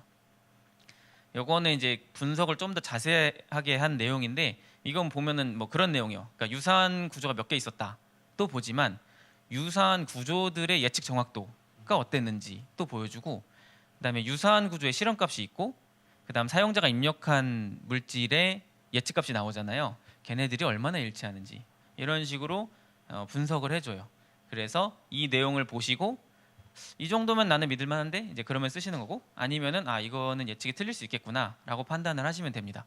그래서 이렇게 생각할 거리를 주고 분석을 할 수 있는 여지가 있기 때문에 저는 이제 이 소프트웨어를 많이 추천을 합니다. 그래서 이제 레포트로 하나하나 보실 수도 있고, 저 같은 경우는 이제 여러 개를 봐야 돼서 저 CSV 파일로 출력을 해요. 그러면은 저기에 4단계로 분류를 해줘요. 그냥 그러니까 보고서에는 그렇게 세세하게 나오지만 CSV 파일에 그렇게 넣어줄 수는 없으니까 4단계로 실험값이 있다, 그리고 믿을만하다, 좀 별로다, 낮다, 이렇게 한 4개로 나눠줍니다. 그래서 그거를 가지고 분석을 해볼 수가 있어요. 그래서 이제 요 뒤 슬라이드가 제가 실제로 분석을 해본 내용인데, 이번에 이제 제가 이제 농진청에서 진행하는 농약 개발 과제에 참여하게 됐어요. 근데 보통 의약품 개발 쪽을 하다가 농약을 하니까 제가 쓰던 프로그램이 농약에도 잘 맞을까? 이걸 잘 모르겠는 거예요. 그래서 한번 분석을 해봐야겠다 해서 했던 내용입니다. 그래서 농약이 한 500개 정도가 있었고, 그럼 이제 500개에 되는 물질을 배가에서 예측을 해보는데, 예측 정확도를 볼 거면은 그 물질의 실험값이랑 예측값이랑 비교를 해서 오차가 얼마나 발생한지를 보면 되거든요. 근데 저는 데이터를 받았는데 실험값이 없는 거예요. 실험값이 없는 상황이니까 어떻게 하지 하다가 아까 보여드렸던 그 적용 범위 분석 결과를 한번 볼까 해서 500개 물질이 지금 배가에 있는 모델들에서 적용 범위에 들어오는지 안 들어오는지 이거를 가지고 분석을 해봤어요. 그래서 해봤더니 지금 이제 왼쪽에 있는 그래프가 이제 파란색 막대기랑 지금 주황색 막대기가 있는데, 파란색 막대기가 신뢰도가 되게 낮다는 뜻입니다. 그러니까 Y축은 물질 개수예요. 그러니까 지금 첫 번째 거는 보면 지노톡식시티라고 있는데, 유전 독성을 예측하는 모델을 써봤더니 농약 중에 80%는 예측이 신뢰도가 되게 낮다. 한 20% 정도만 신뢰도가 높게 나왔다. 이런 뜻입니다. 그래서 높게 나온 게 어큐트 톡시시티, 그러니까 그 급성 독성하고 엔도크린, 그러니까 그 내분비계 장애를 일으키는 거 말고는 되게 낮게 나왔어요. 그러니까 현재 있는 모델들이 배가에 있는 것들이 농약에 쓰기엔 적합하지 않다. 2개 빼고는 이렇게 알 수가 있는 거죠. 그러니까 실험값이 없지만 적용 범위를 분석하면은 이런 식의 결과를 얻을 수가 있었습니다. 그래서 이제 그나마 믿을만하게 쓸 수 있는 모델을 선별을 했고, 나머지는 뭐 직접 개발하겠다. 뭐 이런 식으로 이제 연구 과제가 진행이 되고 있습니다.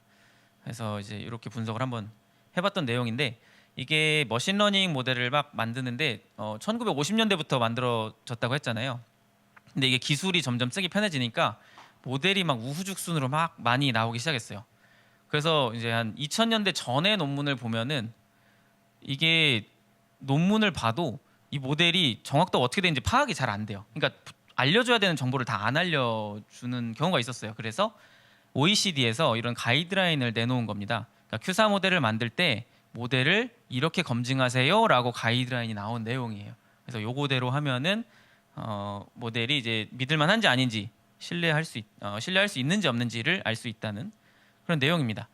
그래서 이 내용을 가지고 그 배가라는 데서는 요 QMRF, 제가 그 슬라이드 메뉴에 보면은 이제 Q4 모델 레포팅 포맷이라는 용어를 썼는데, 약어를 따면 QMRF라는 거거든요. 근데 저게 뭐냐면은 사람들이 그 모델을 쓸 때 이 모델을 내가 믿어도 될지 아니면 이거 믿을 수 없는 건지가 궁금한 거예요. 적용 범위 분석을 봐도 되긴 하지만 모델을 만드는 과정도 되게 궁금한 거예요. 그런데 그 내용을 보고하는 양식이 QMRF고, 요 배가에서는 모든 모델에 대해서 그 문서를 다 제공을 해줘요.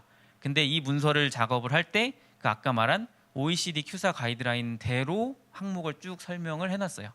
그래서 보면은 뭐 이건 첫 장인데 뭐 어디서 만들었고 이 모델에 대한 버전이 나옵니다. 이게 모델이 계속 업데이트되고 이러니까 버전을 이렇게 쭉 써놨어요. 그래서 요 내용이 있고, 그 다음부터 나오는데 제가 뭐 이걸 다 설명하려고 가져온 건 아니고, 첫 번째 위에 제가 위에 빨간색 네모 박스 쳐놓은 거 있죠. OECD 프린서플 1, 그러니까 그 가이드라인에서 원칙을 5개 얘기하거든요.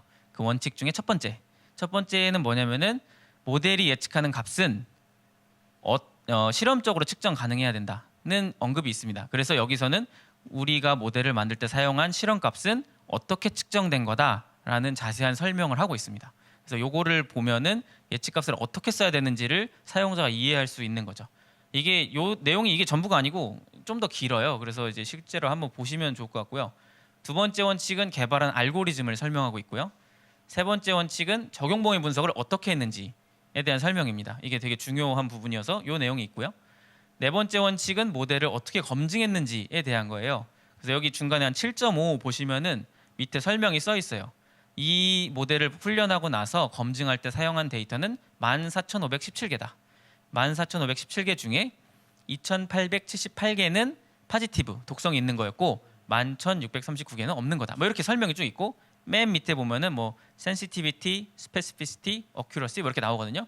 요게 모델 정확도가 되겠습니다. 그래서 우리가 모델을 만들었을 때 이렇게 검증 결과가 나왔다라고 투명하게 공개를 해주고 있고, 마지막은 모델의 해석을 제공해야 된다는 내용이 나와요.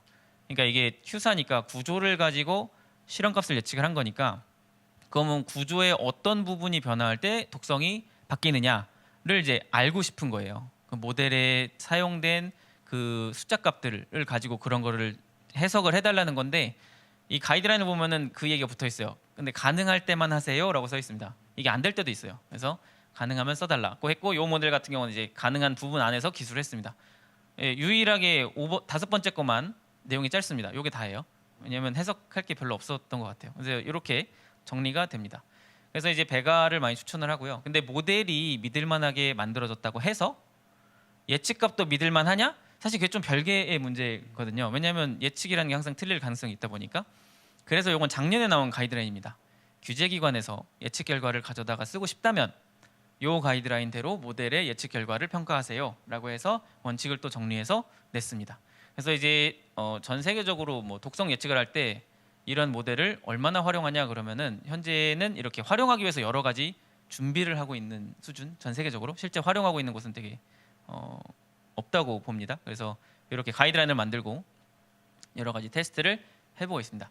그래서 이제 제가 오늘 말씀드린 거는 예측을 할 수는 있는데 그걸 믿을 수 있냐가 굉장히 큰 이슈였고요. 큐사라는 거의 기본 가정은 구조가 비슷하면 실험값도 비슷하다는 겁니다. 구조가 비슷하다고 말할 때는 분자 구조를 숫자로 바꾼 다음에 그 숫자 값들의 유사도를 가지고 계산을 할 수가 있고요. 모델이 예측을 믿을 만하게 할 수 있냐 없냐는 적용 범위 분석을 통해서 사용자가 그래도 어느 정도 파악은 할 수가 있습니다. 그래서 실제로 사용을 진지하게 고민하신다면 제가 아까 언급했던 서류 2가지를 한번 읽어보시면 좋을 것 같습니다.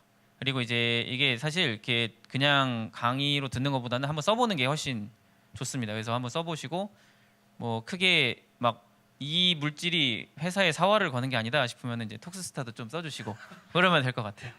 네, 전 여기까지 준비했습니다. 아, 네, 박사님 발표 잘 들었습니다. 발표 너무 재밌게 잘해 주셨는데요. 네, 저 궁금한 게 좀 많이 생겨서 좀 여쭤봐도 될까요? 네네네. 아, 네. 일단 첫 번째는 이게 너무 단순하고 좀 어떻게 보면 무식해 보이는 질문일지도 모르겠는데 어떤 뭐 화학 물질이든 의학 물질이든 그건 실제 존재하는 물질이잖아요. 이거를 데이터화하는 과정이 네네. 어떻게 될까요? 간단하게 설명 부탁드려도 될까요? 일단은 보통 구조를 생각하면 이제 저도 이제 그림으로 그렸지만 네. 그림 형태로 주시면 사실 쓸 수가 없고 네. 그 구조를 표현하는 방식이 있어요. 2가지 정도 파일 포맷이 있는데 하나는 스마일즈 코드라고 하는 거고요. 네. 근데 사실 사람이 봐도 이렇게 몰라요. 그것만 봐서는 구조가 어떻게 생겼는지. 근데 음, 컴퓨터가 인식하기 편한 방식이 있어요. 음. 그리고 요즘 데이터베이스는 그거를 같이 제공을 해줍니다. 아. 그래서 일단 첫 번째로는 데이터가 있을 때 구조를 아까 말한 소프트웨어에 입력 가능한 형태로 준비를 해주셔야 돼요. 그 물질을 이렇게 네, 데이터화하는 게 네네. 애초에 만들 때부터 그런 정보가 있는 건가요? 아니면 어떤 화학 물질이든 아니면은 그런 것들이 데이터화해야 되잖아요. 네네네. 그 프로그램에 넣으면 뭐 되는 건가요? 아니면 어떻게 되는 거예요? 그게 좀 궁금해서. 네. 프로그램이 있어요. 그릴 수 있는 프로그램이 있거든요. 아. 그린 다음에 네. 그 파일 형식으로 저장을 아. 할 수가 있어요. 그래서 그런 식으로 하시면 될 것 같아요. 그리고 두 번째는 설명해 주시면서 OECD라는 내용이 굉장히 많이 나와요. 물론 네네. 뭐 저도 알고 뭐 관계자분들은 많이 알겠지만 왜 OECD 가이드라인 이거를 계속 강조하는 이유가 뭔지 간단하게 설명을 해주시면 좋을 것 같아요. 일단 저도 사실 잘 몰랐는데 OECD가 이런 일도 하는지 사실 잘 몰랐어요. 어. 이제 연구하면서 알았는데 실험을 하실 때도 뭐 가이드라인 같은 게 OECD에서 많이 나오더라고요. 뭐 독성, 뭐 유전 독성 하면은 뭐 OECD의 뭐 테스트 가이드라인 몇 번을 보세요. 뭐 이런 식으로 있더라고요. 이제 큐사 쪽도 그런 식으로 실제 활용을 하기 위해서 하는 건데 이게 또 그냥 만들어지는 게 아니고 전문가들이 계속 토의하면서 여러 가지 활용해 보면서 나온 가이드라인이기 때문에 그래도 신뢰도가 높은 가이드라인이라고 생각이 들고 이거를 이제 사실 논문 쓸 때도 모델 개발 과정을 설명 어느 정도 해야 되지만 내가 이 가이드라인대로 했어요라고 하면은 좀 이제 뭔가 대충 이제 믿음- 디펜스가 됩니다. 그래서 믿음되는. 이게 있다는 것 자체가 좀 편한 거죠. 아, 그리고 서로 공유할 수 있는 그리고 믿을 만한 출처이기도 하고. 네. 그리고 마지막 질문은 이건 꼭 드리고 싶었는데 배가가 좋습니까? 톡스스타가 좋습니까? 이거는 라이브죠, 이거. 네, 라이브입니다. 이게 톡스스타는 언제 쓰시면 되냐면은 네. 그 배가에 없는 걸 예측을 할 수가 있어요. 아, 그러니까 이게 배가에도 간독성 예측은 있거든요. 네네. 근데 톡스스타에서는 그 간독성에 좀 세부 질환을 예측을 하게 했어요. 아, 그러니까 뭐 간경변, 네네. 뭐 간염, 지방간. 그러니까 약을 먹어서 그런 질환이 생기는 경우가 있대요. 그래서 그런 게 궁금하시면 이제 쓰면 되고, 난 굳이 그런 건 필요 없어. 이제 그러면 배가를 쓰시면 됩니다. 아. 그래서 이게 제약사가 어떤 약을 개발하고 있냐에 따라서 좀 관심도가 다르신 것 같아요. 오, 알겠습니다. 짓궂은 질문까지 네. 네, 답변을 잘해주셔서 감사합니다. 그럼 이따 휴식 시간 뒤에 이어지는 톡톡톡 때 다시 한번 만나 뵙도록 하겠습니다. 네, 알겠습니다. 감사합니다, 박사님. 자, 오늘 그래서 세 분의 발표를 잘 들었고요. 지금 시간이 15시 5분입니다. 그래서 원래는 20분부터 시작을 하는데요. 여러분들 한 10분 정도 휴식을 가진 다음에 15시 15분부터 여러분들 톡톡토크를 이어서 가도록 하겠습니다. 네, 저희는 10분 뒤에 톡톡토크와 세 분의 연사분과 함께 다시금 인사드리도록 하겠습니다.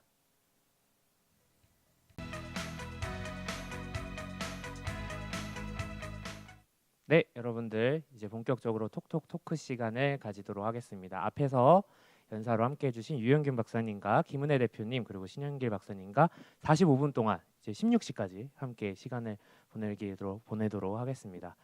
원래는 지난번 포럼 때 이름을 이제 패널 토론 이렇게 얘기했는데 너무 딱딱하더라고요. 그래서 뭐 어떤 이름으로 할까 하다 톡톡토크라고 했거든요. 톡이 톡식 거기에 가지고 톡톡토크라고 해서 이제 어떠십니까 신현길 박사님? 독하게 해드릴 수도 있습니다. 네. 근데 앞에서 이제 쭉 이제 발표하신 내용은 잘 들었는데 또 못다한 좀 질문들을 조금 먼저 해보자면 저 일단 유윤규 박사님 그 AI 프렌즈의 대표로 계신다는데 AI 프렌즈가 어떤 곳인지 어떤 활동하는 건지 좀 여쭤봐도 될까요? 네, AI 프렌즈는 그 연구단지에서 인공지능에 이제 관심 있는 분들이 모여서 2018년부터 모여서 계속 이어진 모임입니다. 모임이고요. 저희가 열심히 모임 하다 보니까 어떻게 웬만한 학회보다 더 활발히 활동한다고 얘기해서 그리고 학회로 저희가 사단법인으로 등록이 됐습니다. 2021년부터는 네. 그렇게 됐고요. 그러니까 이름처럼 좀 인공지능을 좀 많은 사람들이 또 혜택을 누릴 수 있도록 그렇게 쉬운 인공지능을 좀 추구하고 있고 저희가 하고 있는 게 이런 기술 그 유튜브 채널도 있고요. 그다음에 그 중소기업의 인공지능 적용하는 일들, 예를 들어서 기업에서 인공지능 활용하고 싶은데 어떻게 해야 될지 모르는 기업들 도와주는 일도 하고 있고 그 다양한 활동들을 하고 있습니다. 진짜 친구 같은 역할을 해주고 계시는. 근데 신현길 박사님도 그 AI 프렌즈 소속이시라고. 네네네. 네네네. 그래서 열심히 저희- 활동하시나요? 저희 에이스십니다. 에이스예요? 네, 올해 이제 또 거의 베스트 운영진. 진짜요? 제 생각엔 다른 분들이 바쁘셔가지고 그런 것 같아요. 그런 건가요? 근데 또 두 분은 또 AI 프렌즈 학회 활동을 하고 계시고, 근데 또 그러면은 그건 아무나 가입의 어떤 조건이 있습니까? 없습니다. 네. 저도 네. 가입. 가입해 주십시오. 네. 감사합니다. 아니 또 가입하겠습니다. 김은혜 대표님은 사실은 제가 앞에서 설명 안 드렸지만 그 인스타그램에서 리나몬드라는 네. 이름으로 활동하시면서 대학원생들 그리고 학위를 하고 계신 분들한테 AI를 어떻게 활용해야 네. 되고 써야 되는지를 원데이 클래스부터 시작해가지고 다양한 활동을 하고 네. 계시잖아요. 그래서 저도 거기서 처음에 이제 네, 알게 됐고 맞습니다. 5시간 동안 연강을 하시는데 네. 와 장난 아니시더라고요. 대단하십니다. 지금도 계속 하고 계신 네, 거죠? 지금도 계속 하고 있고요. 네. 제가 너무 박사 했을 때 너무 힘들었어가지고 논문 쓰는 걸 아무도 안 알려줘서 아, 이제 제 후배들은 좀 그런 조금 제가 좋은 영향력을 줄 수 있지 않을까라는 생각에서 시작한 일이었고 벌써 한 5, 6년 정도 그런 일을 하면서 이제 AI가 계속 발전하고 계속 강의도 같이 발전하는 것 같아요. 네, 그래서 저희 연구소에서 네. 사실 얼마 전에 초청 세미나를 했었어요. 대표님 모시고. 근데 너무 반응이 폭발적이어서 내년에 조금 심화 학습으로 해가지고 3부작으로 나눠서 네, 요청을 영광입니다. 이제 드리기로 네. 했습니다. AI 프렌즈 세미나에도 한번 모셔야 되겠습니다. 영광입니다. 언제든지 불러주십시오. 자, 이렇게 네트워킹이 되는 독성정책 연구 프로그램입니다. 네. 좀 그러고 보니 예전에 대학원 지금 좀 바뀐 것 같아요. 우리가 지도 교수님이 관심 이렇게 많이 케어 안 해주시더라도 인공지능 도움 받으면은 이렇게 스스로 연구할 수 있는 환경이 많이 되기 때문에 네, 좀 많이 달라진 것 같습니다. 네, 맞습니다. 말씀 네. 들어보니까 연관해서 아까 전에 발표 때 에이전트 AI라는 표현을 많이 들었어요. 에이전트 AI에 대해서 조금 설명을 좀 해주실 분 있을까요? 조금 상세하게 에이전트. AI에 대해서. 네네. 그 근데 설명- 박사님이 그래도 자세한 사례를 네. 언급하셨으니까. 그래서 이게 네, 좀 아무래도 대표님이 전문가. 네. 전문가시니까 네. 조금 편하게 일반인 분들도 좀 이해할 수 있게 설명을 좀 해주세요. 그 뭐뭐 대표라고 하면은 되게 권위자라고 그냥 인식을 하시는데 꼭 그렇지는 않고요. 네. 네네. 그 에이전트 AI 개념이 새로운 건 아니고 그 원래 인공지능이라는 것들은 어떻게 시스템이 만드는 학문이죠. 그런데 근데 이 시스템을 만드는 학문인데 그게 하다 안 되니까는 이제 데이터를 활용하는 방법이 발달하게 된 거고요. 그래서 사실은 이제 에이전트라는 게 원래 이제 능동적으로 내가 판단하고 행동하는 어떤 시스템 만드는 게 인공지능의 정의이기 때문에 지금 얘기하는 챗GPT라든지 이런 것들을 에이전트 AI라고 부르는데 그게 원래 AI 정의인 거고요. 근데 지금 이제 예전부터 하던 AI는 사실은 좀 수학적인 방법론에 가깝기 때문에 그 예전의 인공지능하고 좀 다르다. 다르다. 라고 좀 강조하기 위해서 아까 에이전트를 좀 붙인 것 같습니다. 표현을 한 거고. 네, 네. 아, 저는 이제 딱 처음에 들었을 때 개념이 그러니까 챗GPT 프롬프트 이런 거 쓸 때, 자 너는 이거에 전문가야 이렇게 역할을 부여하는 거 이런 게 에이전트 AI를 활용하는 방식인가 이렇게 생각하는 게 맞나요, 사실? 그러니까 예전의 인공지능은 사실은 그냥 수학이죠. 데이터 가지고 모델링하는 학문이었고 지금 인공지능 챗GPT라든지 이런 거대 언어 모델은 인간한테 일을 시키듯이 이렇게 매뉴얼을 주잖아요. 약간 사람한테 정말 일을 시키는 것 같이 역할을 하고 아까 발표한 것처럼 에이전트 하나가 아니라 여러 가지 에이전트를 서로 이제 역할을 주고 사고 보완적으로 동작하도록 할 수도 있는 거죠. 그런 시스템 꾸미는 게 이제 되는 거죠. 이제 되는 이제 되니까 이제는 이제 좀 새로운 시대 인공지능이라 부르는 것 같습니다. 진짜 인간한테 일을 시키는 것처럼 어떤 네. 시스템을 꾸밀 수 있기 때문에 그렇습니다. 그럼 이런 포럼도 만약에 나중에 발전하게 되면 각자 역할을 맡아서 데이터 정리해서 최신 이슈 한번 뽑아줘봐 이러면 할 수도 있는 건가요? 좀 재밌는 게 네. 그 인공지능끼리 만담 나누기 해서 보고 있는 것도 재밌어요. 아 진짜요? 네, 그런 것도 있습니다. 와. 예를 들어서 그 페르소나를 주고 역할을 주고 서로 SNS에서 대화를 하는 거예요. 그 사람들이 그거 보고 있으면 재밌거든요. 그래서 누구는 이런 얘기도 해요. 우리가 SNS도 곧 인공지능이 지배할 것이다. 인간은 이제 약간 뭐죠? 관객이 돼서 지켜보는 거죠. 내 인공지능이 말을 잘하나, 나 다른 인공지능이 말을 잘하나. 근데 그런 것들이 재미있는 게 예를 들어서 예전에 이제 돌아가신 화가를 다시 되살려서 그림을 놓고 토론을 한다든지 야. 그런 컨텐츠가 가능해요. 이제는. 와 진짜 상상하지 못했던 것들이 다 이제 이루어지는 그런 것들이 있네. 쓸 수 있는 것 중에 스톰이라고 있거든요. 네네. STORM 네. 스탠포드에서 만든 건데 써보시면 이제 쭉 내용을 잘 정리해 주거든요. 네. 근데 거기서 에이전트 간의 대화가 보여요. 히스토리가. 어떤 대화를 나눴는지 그걸 네. 볼 수 있게. 네네. 와 그것도 신기하다.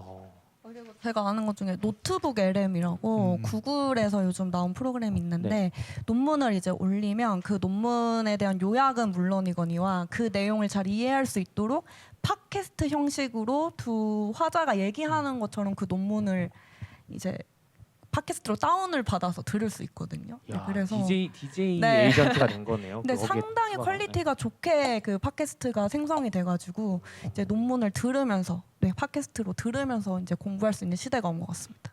제가 아는 분은 이렇게 해외 출장 가는데 심심하잖아요. 그래서 이제 두꺼운 보고서를 올려놓고 그 팟캐스트를 만든 다음에 네. 그 들으면서 비행기 안에서 그거 들으면서 오면 내용 파악이 다 되는 거예요. 와, 그런 식으로 활용도 하시더라고요. 와 그렇게까지 일해야 되는 건가요? 근데 진짜 얘기만 들어봐도 조금만 내가 이제 AI를 활용해서 어떻게 쓰느냐에 따라서 일의 능률이라던가 여러 가지 면이 시간도 좀 효율적으로 쓸 수 있고 되게 활용도가 높은 거라서 꼭 우리는 이제 AI를 활용할 수 있는 사람들이 돼야 되겠다는 생각이 좀 들긴 하네요. 진짜 AI 프렌즈가 돼야 되는 것 같기도 하고. 사실 저희가 질문이 지난번이랑 다르게 이제 AI를 이제 주제로 해가지고 특히나 이제 독성 연구를 주제로 해가지고 조사를 했는데 여기 보십니까? 진짜 질문이 어마어마하게 많이 왔습니다. 근데 그 중에서 제가 좀 엄선해가지고 여기 연사분들께 이제 질문 답변을 좀 받으려고 하는데 아마 이제 초반부에는 아무래도 AI를 활용한 독성 연구의 내용이다 보니까 신현길 박사님께서 조금 이제 답변을 좀 해주시면 감사하겠습니다. 여기 보면은 이런 질문이 있네요. 스크리닝을 해서 독성 물질을 발굴해서 연구를 했는데 이제 갓 AI를 배워가지고 어떻게 활용해야 될지 너무 막막해요. 뭘 먼저 해야 될지, 뭘 배워야 될지 추천해 주세요라는 첫 번째 질문이 있습니다. 한번 답변 부탁드리겠습니다. 네. 그 일단 제가 소개한 베가를 써보시면은 그걸 그게 사실 제일 네. 쉬운 것 같아요. 현재 쓸 수 있는 것 중에서는. 베가가. 네네. 오. 그래서 일단은 그걸로 한번 활용을 해보시고 네. 보통 그런 걸 쓰면은 스크리닝을 그러니까 실험으로 스크리닝 하시는 거 말씀하시는 것 같은데 네. 좀 그 횟수를 줄여주거나 하는 식으로 적용할 수 있는 거죠. 그러니까 보통 제약사에서 이런 기술을 쓰면은 임상 가서 실패할 물질을 좀 미리 임상 들어가기 전에 걸러내는 식으로 많이 쓰기도 하거든요. 혹은 좀 더 대형 제약사 말고 영세한 제약사도 네네네. 있잖아요. 그런 데서는 그런 규모 있는 스크리닝을 하기 힘드니까 애초에 스크리닝을 할 물질을 뽑아요. 이런 기술을 써서 한 40개 정도 뭐 이렇게. 그래서 일단은 쉽게 쓸 수 있는 게 좀 몇 개 있기 때문에 네. 그런 거를 써보는 걸 추천합니다. 그러면 꼭 이거 독성물질 스크리닝이 아니더라도 유영규 박사님이랑 김은혜 대표님께 좀 여쭤보면 이거 가장 먼저 AI 잘 모르고 있다가 좀 활용을 해봐야 되겠다 했을 때 어떤 것부터 쓰는 걸 좀 추천하실 수 있을까요? 근데 저는 뭐 약간 보수적이게 생각하는 걸 수도 있지만 일단 이 독성 연구에 대한 좀 독성 연구가 전반적으로 어떤 프로세스가 되고 어떻게 연구가 되는지를 알아야 그 독성 연구를 해 나가는 데 있어서 어떤 부분을 AI로 대체해서 좀 생산성을 올릴 수 있고 이런 힌트를 좀 얻을 수 있다라고 생각을 하거든요.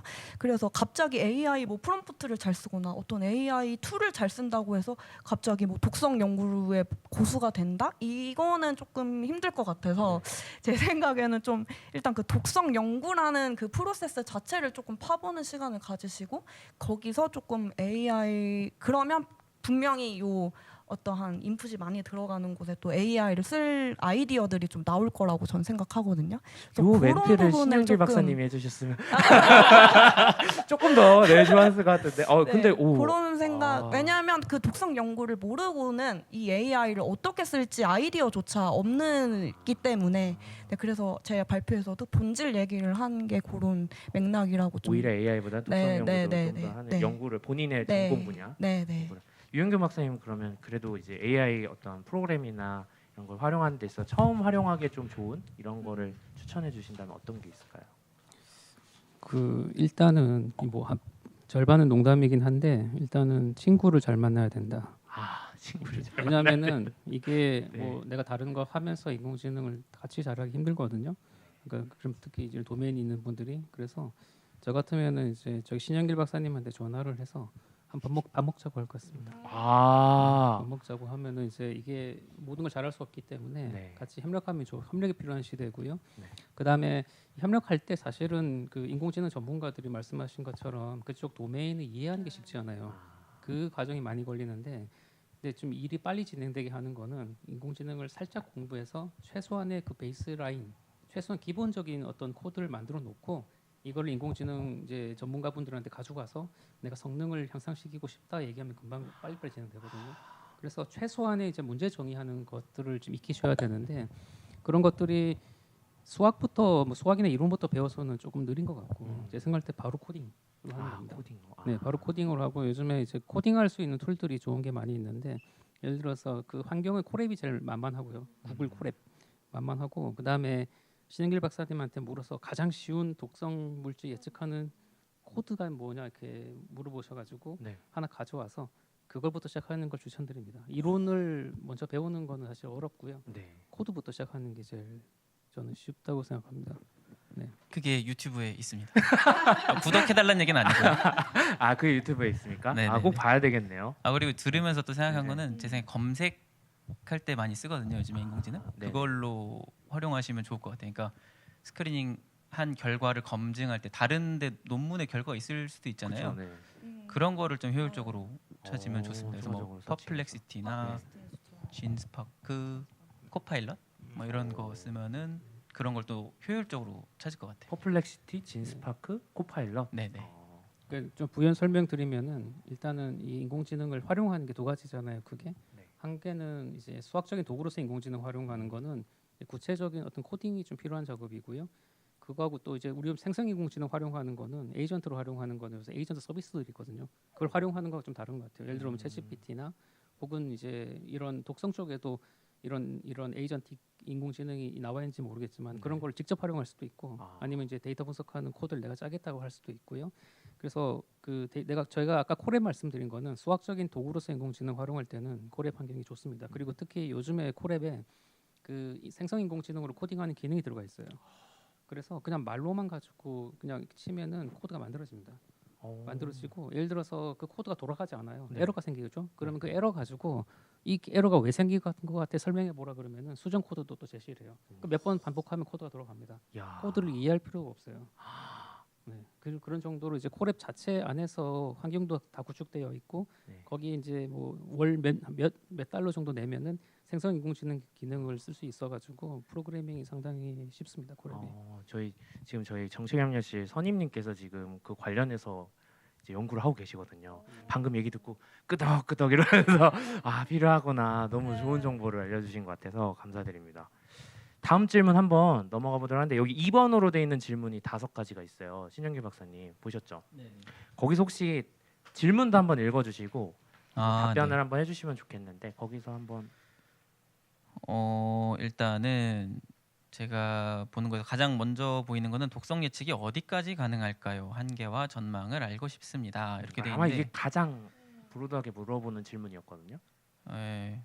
뭐 현재 한계는 그거죠. 이제 뭐 성공을 어디까지 정의할 거냐에 따라서 좀 다르지만 저 같은 경우는 실험을 완전 대체하는 게 성공이라고 생각을 했어요. 아. 실험을 안 하고 그냥 이것만 가지고 인공지능만 가지고 뭐 물질을 찾는다던가 그래서 사람한테 바로 갈 수 있는 걸 찾는다던가 근데 그렇게 보면 사실 성공 케이스는 없다고 없다. 볼 수 있고요.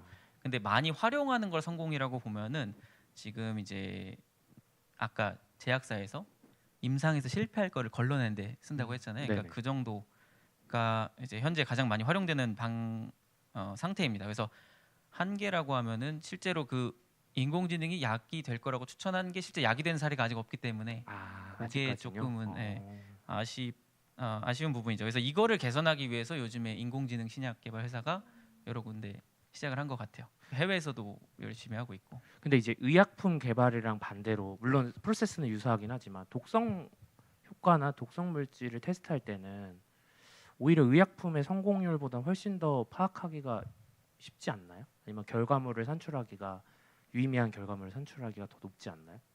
실패한 경우를 찾는 게요. 네, 예를 들어서 어떤 물질이 있는데 이게 독성 유무를 파악하는 거랑 의약품이 최종적으로 성공하는 거랑 비교를 해보면 그냥 제가 느끼기엔 독성 물질이 어느 독성 효과가 있다 찾아내는 게 훨씬 더 결과물 산출이 많을 것 같은데 실제 연구하는 과정에서는 뭐 그런 차이가 있는지 아니면 차이 없이 거의 유사한지 그게 좀 궁금해요. 사실 이제 데이터도 보면은 실제 뭐 약효가 굉장히 좋거나 하는 건 극소수긴 하죠. 그래서 이제 그런 데이터가 좀 부족한 것도 한계인 것 같고요.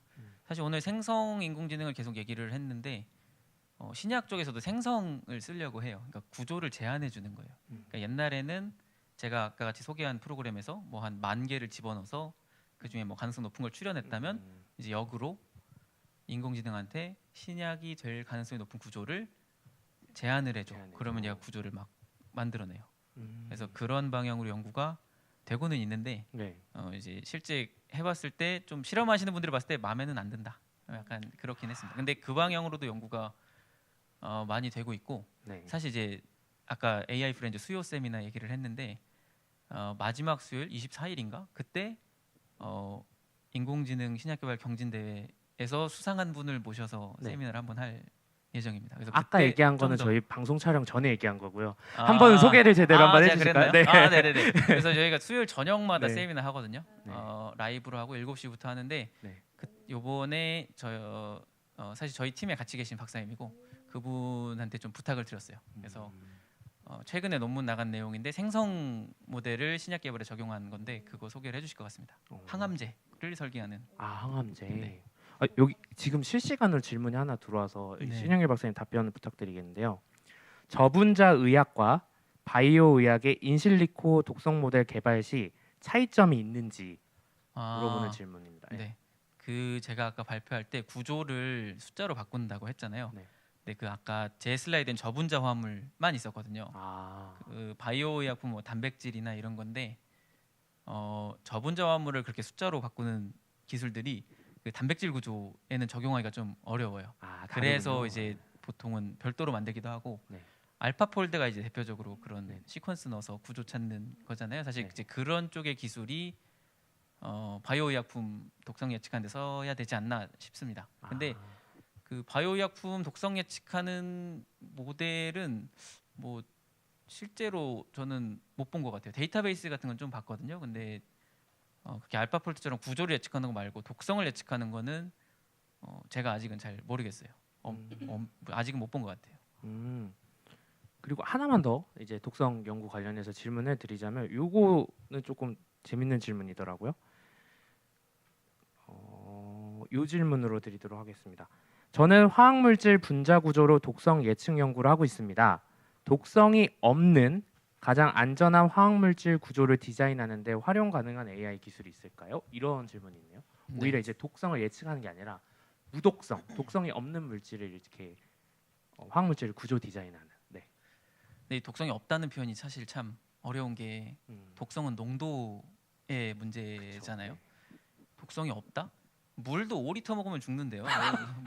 그럼 물이 독이야? 이렇게 말할 수는 없잖아요. 그렇죠, 그렇죠. 그러니까 이게 사실 어디까지 먹어도 되냐를 네. 봐야 되는 게 되게 이슈입니다. 그래서 모델을 개발하시는 분, 사실 인공지능 모델 대부분이 그렇게 분류하는 거거든요. 있다 없다. 네.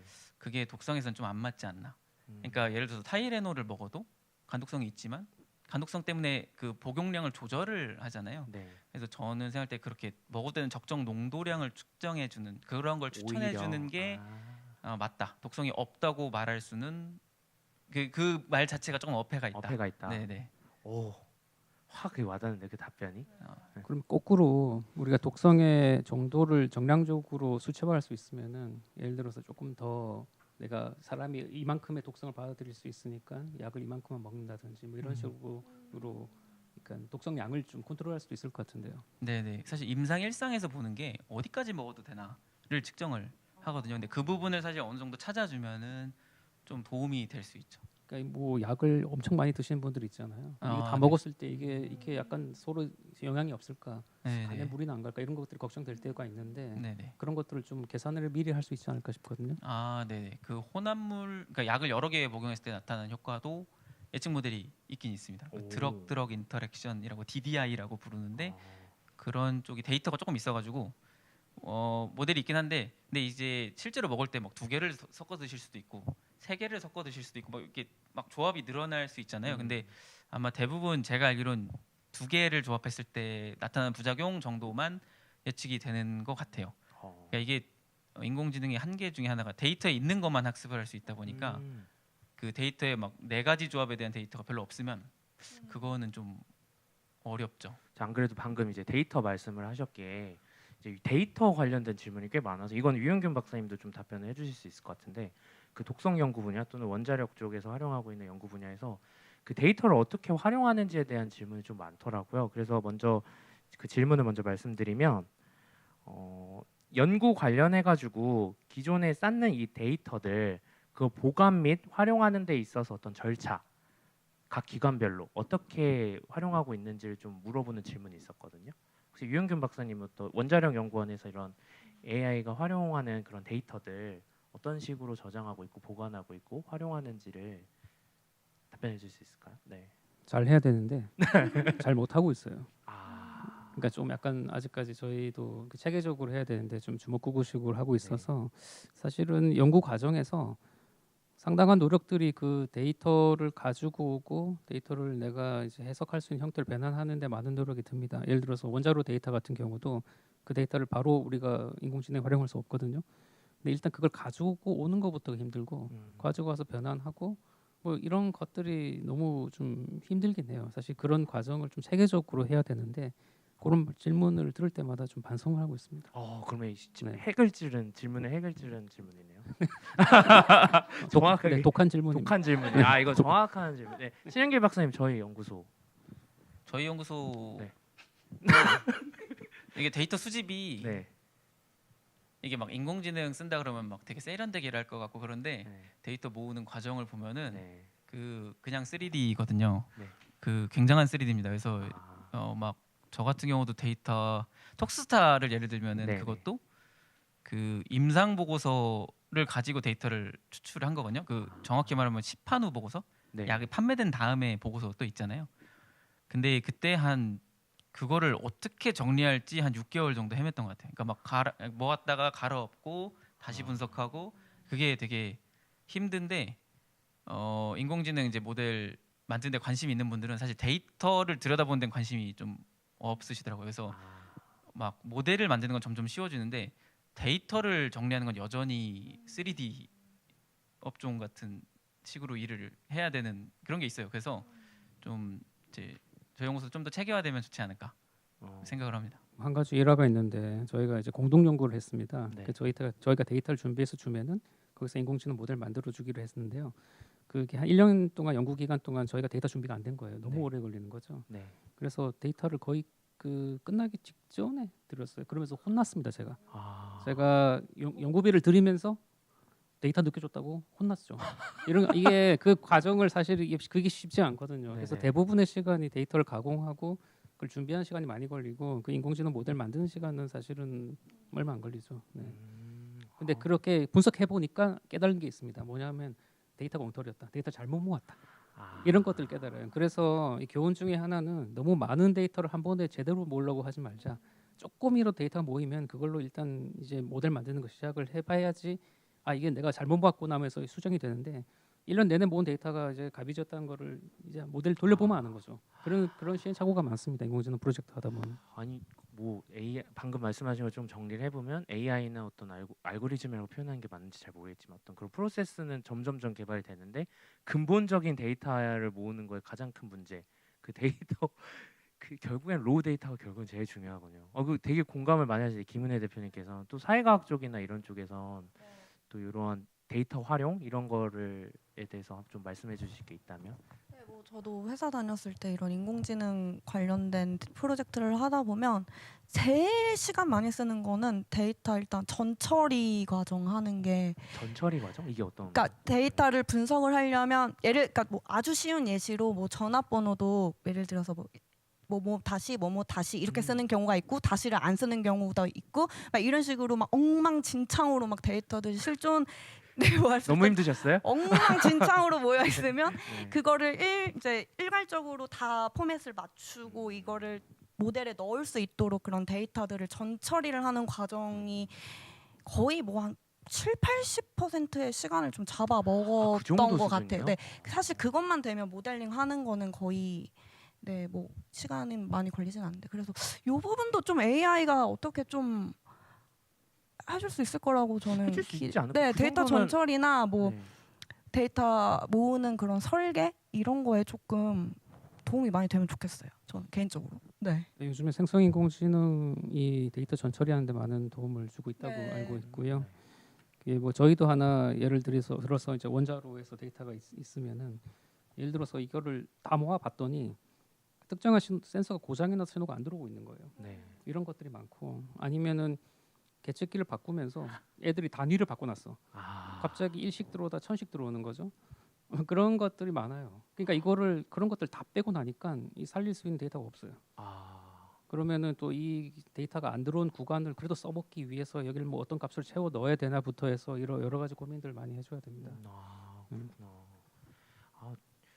저는 사실 그런 모든 것들이 AI가 다 정리를 해주고 발전되니까 하겠다 생각했는데 그럼에도 불구하고 어떤 사람 연구자나 직접적으로 그거를 이제 대하는 사람들이 그 처리를 잘 해줘야 결국 AI도 잘 쓸 수 있고 활용할 수 있다는 게 좀 많이 느껴지네요. 연사분들 이야기를 들어보니까. 다음 질문으로 좀 넘어가 보면요. 요거 사실 저도 이거 좀 궁금했어요. 그러니까 AI는 많이 들어봤는데 AGI 요 얘기를 제가 빈번하게 요즘 듣고 있는데 그 차이가 뭔지 유영규 박사님 좀 설명을 해주실 수 있을까요? 이런 거는 사실은 인공지능이 뭐다 이런 거는 네. 그 대가가 책을 쓰면서 네. 이렇게 데피니션을 딱 내립니다. 그런 걸 인용해서 후대들이 쓰는 건데 네. 그러니까 인공지능이라는 용어 자체가 이제 학술적으로 쓰이면서도 또 학술 외적으로도 쓰이기 때문에 좀 이 정의가 모호하고요. 네. 제 생각에는 AGI하고 AI 차이는 뭐냐면은 사실은 그런 거예요. 우리가 내가 하는 인공지능이 예전 인공지능하고 좀 차원이 다른 거라는 걸 강조하기 위해서 붙인 좀 브랜드라고 생각합니다. 브랜드. 네. 왜냐하면 지금 인공지능이 그 동안은 그냥 데이터를 다루는 어떤 좀 그런 학문으로 넓게 활용됐기 때문에 예를 들어서 예전부터 정말 뭐 인간 같은 지능을 만들려고 하는 분들 입장에서는 그 커브 피팅 하는 걸 가지고 인공지능이라고 왜 부르느냐. 내가 하는 건 진짜 인공지능이다라고 하는 거죠. 그래서 AGI라고 하기도 하고 뭐 슈퍼 인텔리전스 붙이기도 하고 GAI라고 붙이기도 하고 별걸 다 붙여요. 뭐 내가 하는 일을 좀 다르게 보이게 하려고 다시 리브랜딩하는 거죠. 신영길 박사님 그러면 지금 톡스스타 지금 그 프로그램 그거는 어떻게 불리는 AI인 건가요? 아니면 AGI라고 할 수 있을까요? AGI라고 불리기엔 너무 단촐하죠 이거. 난초래요? 예, 왜요? 이게 이제 딱 기능 이거 할 수 있는 일이 딱 정해져 있잖아요. 구조를 넣으면 아, 독성을 알려줘라. 아, 근데 이제 사실 이제 챗GPT 나오면서 얘가 좀 더 여러 개 일을 할 수 있잖아요. 그러니까 챗GPT 보면 글도 써주고 네네. 요약도 해주고 번역도 해주고. 근데 구글 번역기가 글은 못 써주잖아요. 네. 그러니까 약간 얘가 좀 더 다양한 일을 하면서 이런 컨셉이 나온 것 같아요. 아, 그러니까 톡스타는 딱 그거 하나만 해주는데 얘가 만약 일을 좀 더 할 수 있다. 네, 그러면 그런 방향으로 가는 거죠. 알겠습니다. 다음 질문으로 좀 넘어가 보면 요것도 연구소 입장에서 좀 궁금한 질문일 것 같은데 11번 질문인데 신영길 박사님께 먼저 여쭤볼게요. AI 모델 개발 이후에 예상되는 유지 보수 개발 과정 이런 게 궁금하대요. 그러니까 톡스타를 만들어 놓으셨잖아요. 그 이후에 유지 개발 이런 거에 필요한 어떤 노력이나 시간 아니면 비용 이런 거에 대해서 한번 말씀해 주시면 좋을 것 같아요. 아니, 사실 이게 모델이 나온 지 좀 웹사이트가 나온 지 좀 그렇죠, 됐잖아요. 그렇죠. 저도 알고 그래서 있어요. 처음엔 홍보에 힘을 썼어요. 근데 네. 요즘에 들리는 홍보비? 질문이 아니 근데 요즘에 들리는 질문은 네. 왜 업데이트 안 해요? 라는 질문이 되게 많아요. 죄송해요. 제가 아까 전에도 업데이트 왜 안 하냐고 그랬던 건데. 근데 이게 이제 업데이트를 하려면 사실 데이터가 추가로 모이거나 아니면 톡스타 같은 경우는 컨셉이 구조를 넣으면 독성을 예측해 주는 거니까 뭐 모델을 추가하거나 이런 식으로 될 거거든요. 그래서 이제 유지 보수를 한다 그러면 사실 그쪽으로 집중을 해야 되는데 이거는 얘기해도 되나? 이 사실 이제 연구 과제가 네. 했던 거 또 한다 그러면은 네네. 돈을 받을 수가 아, 없잖아요. 그쵸, 그쵸, 그쵸. 어떻게 보면은 계속, 그러니까 사실 네. 신규한 걸 계속 해야 되기 때문에 네. 유지 보수랑 연구 과제랑은 사실 잘 안 맞는 것 안 같아요. 맞는 중요한 거구나. 일이지만 실제로 펀딩을 받기는 어렵지 않나 생각이 그거 참 아이러니하긴 하네요. 왜냐면 그게 진짜 디벨롭 하는 거 자체가 새로운 건데. 그 소프트웨어 프로젝트들은 그 보통 유지 보수 비용을 그냥 연 한 원래 용역 단가의 5분의 1 그 정도 잡거든요. 네. 실제로 그냥 그 프로그램이 그냥 정상적으로 계속 돌게 하고 그 사소한 업데이트를 하는 것만 해도 그 정도 비용을 든단 말이죠. 근데 지금 말씀하신 것처럼 연구 과제 딱 끝나면은 이게 그냥 펀딩이 없으니까 예를 들어서 그냥 끊긴 경우도 있고. 근데 이게 국내만 그런 게 아니라 해외도 그런가? 아니면 해외는 좀 다른가요? 비슷한 것 같아요. 비슷해요? 그러니까 논문에 웹사이트를 개발했다고 나온 게 있거든요. 네. 접속하면 그냥 안 떠요. 아, 그러니까 이게 아마 거기도 유지 관리가 안 되는 것 같아요. 아, 그러니까 연구비 끝나면서 같이 사장되는 이게 약간 글로벌한 좀- 문제긴 하네요. 그런 게 좀 있긴 있습니다. 보수 비용적인 걸 말씀하셨으니까 뭐 그런 것 같아요. 우리가 생성인공지능 같은 경우는 그걸 프로그램에서 그 API라고 약간 종량제처럼 가져와 쓰는 겁니다. 그럼 그 비용이 좀 들어요. 그러니까 저희 같은 경우도 한 월 100만 원 정도, 그 정도는 그 상용 API에서 비용을 내고 있거든요. 그 정도 비용 내고 있고 그 외에 만약 자체 모델을 서비스한다 그러면은 그 모델에 대한 하드웨어하고 전기세 하고 그걸 아무래도 이제 이 유지 보수 하려 그러면은 그래도 뭐 껐다 켰다 하는 사람들이 인건비가 필요하겠죠. 그런 정도. 네. 이게 되게 일부러 의도한 거 아닌데 너무 자연스럽게 그 다음 질문으로 넘어가게 되는데 12번 질문입니다. 관점을 달리해서 AI로 인한 독성 영향, 예를 들어 가지고 대규모 데이터 센터로 인한 탄소 배출, 아니면은 뭐 전자 폐기물 증가 등으로 인해 가지고 이런 독성 영향에 대한 전문가들의 의견이 궁금하다고 이렇게 질문을 주셨는데, 요거는 세 분 다 조금 뭐 정확하게 뭐 측정할 수는 없지만 그 각자 연구 분야에서 발생할 수 있는 그런 것들이 있을 거라고 생각해요. 저도 궁금하고. 그래서 먼저 일단 김은혜 대표님부터 혹시 그런 쪽에 연구를 함에 있어서 독성 영향까지는 아니지만 약간 발생하게 되는 약간 부작용 같은 그런 게 있을지 좀 여쭤보고 싶네요. 지금 딱히 생각나는 거는 없는데 네. 저희 사회과학 분야에도 ESG는 굉장히 화두가 되고 있거든요. 그러니까 ESG를 하면 environment, 네, 그리고 소셜이 어떻게 될 것이냐, 거버넌트가 어떻게 될 것이 이런 것들인데 그런 차원에서 이 AI로 인한 독성이 나올 수 있죠, 당연히. 네, 발생할 수 있고 특히나 탄소 배출 같은 건 또 굉장히 하도가 될 수 있어서 제 생각에 이거 질문 주신 분이 누군지는 모르겠지만 되게 굉장히 좋은 연구 주제인 것 같거든요. 연구 주제로 네, 요거를 오히려. 네, 그래서 오히려 이 AI로 인한 독성 영향에 관련된 연구를 하시면 굉장히 의미 있는 연구 되지 않을까라는 생각이 있습니다. 연구 주제를 주셨네요. 펀딩을 해주실까요? 네, 강추합니다. 네, 그러면 강추합니다. 유영균 박사님 혹시 원자력 그쪽에서 이제 연구를 할 때 추가적으로 발생하는 그러니까 모든 기술이 조금 부작용이 있죠. 우리가 뭐 자동차를 타고 다녀도 내 자동차 환경 오염을 시키는 거고, 뭐 원자력 같은 경우도 뭐 폐기물이 발생하는 거 이렇게 반대급부가 있는 거고요. 이제 그럼에도 불구하고 우리가 긍정적인 면이 더 많기 때문에 우리가 이 기술을 쓰는 거라고 생각을 합니다. 생각하고, 근데 우리가 지금 이런 환경 오염 문제가 좀 더 심각해지면은 이제는 그런 이제 전기를 쓰는 게 지금 이제 저렴하게 전기를 가져왔었는데, 내가 그럼 전기를 써서 뭐 열을 발생시킨다든지 탄소를 발생시킨 행위 자체에 대한 어떤 세금을 내게 되지 않을까. 예전보다 그러니까 비용이 더 비싸지는 거죠. 에너지를 쓰는 거에 대한 비용이 더 비싸지는 거고, 그게 아마 뭐 어떻게든 뭐 탄소세라 그러나요? 그런 어떤 비용을 더 많이 내는 쪽으로 가거나, 아니면은 그런 것도 그냥 소설인데, 연구하기 전에 네가 연구 기간 동안에 전기를 이만큼 쓸 건데 플러스 네 연구를 해서 세상이 이만큼 더 좋아질 거라는 것을 보여라고 하는 거죠. 비교로 예를 해서. 들어서 뭐 그런 거지. 네가 뭐 이만큼 전기 쓰는 반대급부로 네가 얼만큼 세상에 긍정적인 어떤 영향을 주는 연구인가를 이렇게 뭐 설명하라고 한다든지, 뭐 이런 게 나중 기후 위기가 좀 더 심각해지면 생기지 않을까 싶습니다. 그럴 수 있겠네요. 신길 박사님은 실제 저희는 이제 안전성 평가 연구소니까 네. 독성 영향에 대해서 조금 더 디테일하게 설명을 해주시면 좋을 것 같습니다. 그 내용을 책에 썼거든요. 어? 그래서 뭔 책이요? 여기 아, 책에. 네네. 네, 아까 전부터 제 화면에 계속 걸려 있었는데 신영길 박사님께서 저 AI와 화학 물질이라고 해가지고 실제 이 질문과 관련된 내용도 포함되어 있다고요? 이게 제가 챕터 수는 이제 기억이 가물가물하네요. 이게 아무튼 뒷부분에 썼어요. 9번인가 뭐 8번인가 썼어요. 근데 유럽에서 하는 연구로 그 Safe and Sustainability by Design이라는 컨셉이 있거든요. 그러니까 애초에 뭔가를 만들 때 네. 안전하게 만들고 네. 재활용 가능하게 네. 만들어야 된다. 뭐 약간 지속 가능하게 만들어야 된다. 그런 컨셉이에요. 그래서 소재를 만들 때 그렇게 만들어야 된다는 얘기가 있습니다. 그래서 네. 그 내용을 좀 소개를 했고요. 그 이제 탄소 발자국 뭐 그런 거 관련해서는 이제 제가 들은 거는 이제 친구 형이 제 친구 형이 네. 이제 인공지능 연구를 하는데 그분 연구 주제가 약간 이런 쪽이에요. 아, 그래요? 뭐냐면은 그러니까 오. 챗GPT가 성능이 좋잖아요. 네. 근데 챗GPT가 쓰는 에너지 효율과 사람이 쓰는 에너지 효율을 비교하면 훨씬 비효율적으로 일을 하고 있다. 그러니까 너무 에너지를 많이 쓴다. 그래서 인공지능이 일을 할 때 좀 에너지를 줄일 수 있는 식으로 연구를 한다고 들었어요. 그래서 이제 그런 방향이 좀 이런 쪽의 연구가 되지 않을까 싶습니다. 그래서 모델을 쓰더라도 좀 더 전력을 덜 들이는 방법이 일단 필요하다고 생각이 들고 현재 성능을 유지하면서도 전기는 좀 덜 써야 되는 거죠.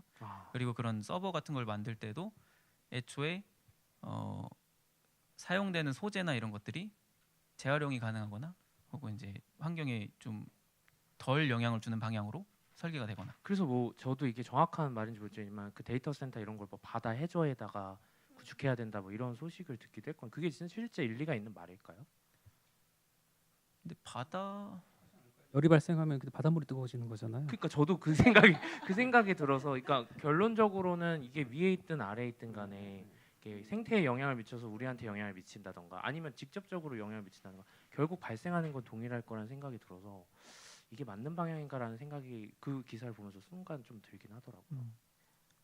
갑자기 그런 생각이 들었는데, 우리가 그 스포츠 경기할 때도 어떤 한 팀이 돈을 너무 많이 써가지고 우승하지 못하게 사치세 같은 개념이 있잖아요. 네네. 전기도 특정한 기관이 너무 많은 GPU 써가지고 네가 인공지능 다 해먹으려 그러면은 좀 징벌적으로 돈을 더 내라고 하는 거죠. 오. 그래서 뭐 그거 돈 가지고 다 좋은 데 쓴다든지 뭐 그런 게 있으면 좋지 않을까. 미국이 반대해서 안 할 거겠지만, 근데 이제 그런 제도가 좀 생긴 게 좋지 않을까 이런 생각이 드네요. 네. 너무 좋은데요? 너무 좋아요. 너무 꼭 좋은. 반영해 주시기 네. 바랍니다. 네. 이거 꼭 연구해 주시길 바랍니다.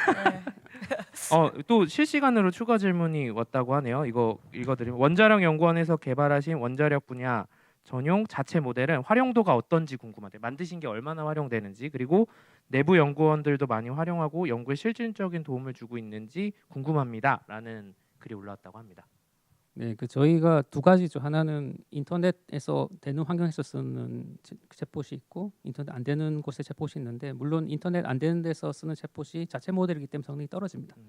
떨어져서 일단 번역 정도만 잘해도 되게 좋아요. 왜냐하면 저희가 망분리가 돼 있으니까 보고서 쓸 때 뭐 번역기 돌리고 싶은데도 파일을 복사해서 놓고 메모장으로 복사해 놓고 번역해서 복사해 놓고 엄청 번거롭거든요. 근데 그 정도 용도로는 잘 쓰고 있고, 그다음에 또 하나 좋은 거는 그 저희가 외부망, 그러니까 인터넷망에서 쓰는 그 기록들을 모아서 다시 학습 데이터로 활용합니다. 그러면은 그 목적에 이 모델이 튜닝이 돼요. 그러니까 예를 들어서 원자력 같은 경우는 특유의 약어를 많이 쓰거든요. 네. 이상한 뭐 여기만 쓰는 이 동네만 약어가 있어요. 근데 그런 거가 그런 걸 잘하도록 튜닝이 되는 거죠. 그래서 실제로 저희가 몰랐는데 저희가 이분들이 많이 그 번역 목적으로 많이 쓰고 계시더라고요. 그래서 번역 성능이 내부 모델이 상당히 좋아졌습니다. 그렇게 발전하는 거죠. 그 쓰임새에 따라서. 그리고 얼마나 많이 쓰냐고 하면 내부 모델은 아직 저희가 오픈한 지 한 달밖에 안 돼서 아직까지는 내부 모델을 많이 사용하지 않고 있고요. 네네. 외부 모델 같은 그 외부망에 그 구축된 모델 같은 경우는 한 달에 한 15,000건 정도 호출이 발생하고 있습니다. 한 달에 15,000건 정도면 이게 어느 정도 수인지 사실 잘 몰라서 많이 활용이 되는. 15,000 하면 숫자는 큰 것 같은데 네. 뭐 직원 수로 나누고 날짜 수로 나누면 아주 많지는 않죠. 만족스럽지는 않습니다. 예, 아, 15,000 네, 예. 원자력 연구원분들 많이 활용해 주시면 감사하겠습니다. 아마 이게 마지막 질문이 벌써 45분 다 돼가요.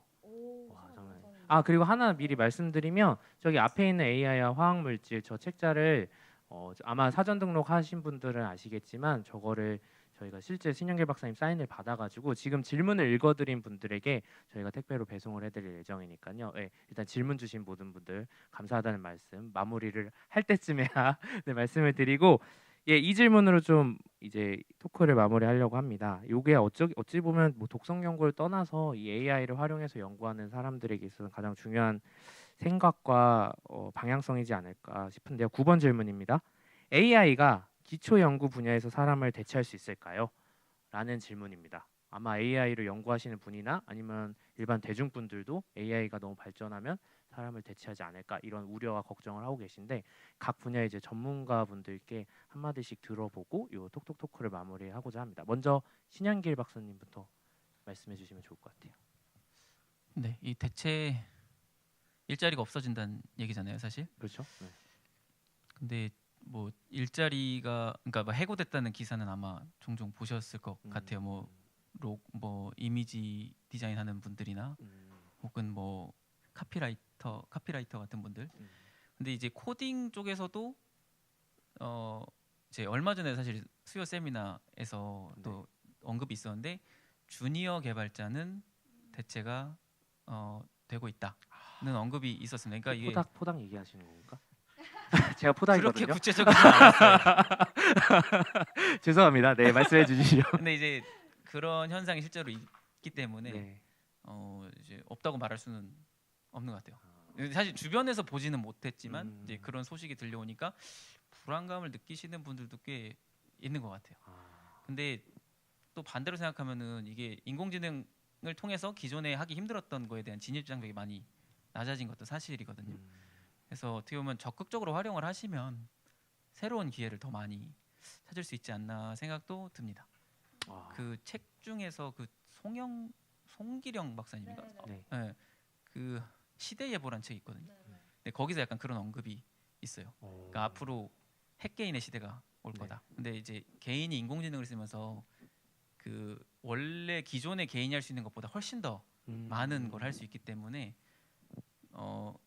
각자의 업을 갖고 살아야 되는 시대가 올 거다. 뭐 이런 얘기를 하거든요. 네. 근데 뭐 최근에 보면은 실제로 그렇게 하신 분들이 보여요. 그러니까 디자이너 중에서 앱을 출시한 분들도 막 나오고, 혹은 이제 피터 레벨스라는 뭐 분도 있는데 그분은 한 달에 스타트업을 하나씩 만들었다고 막 하거든요. 그러니까 실제 그렇게 하는 분들이 있더라고요.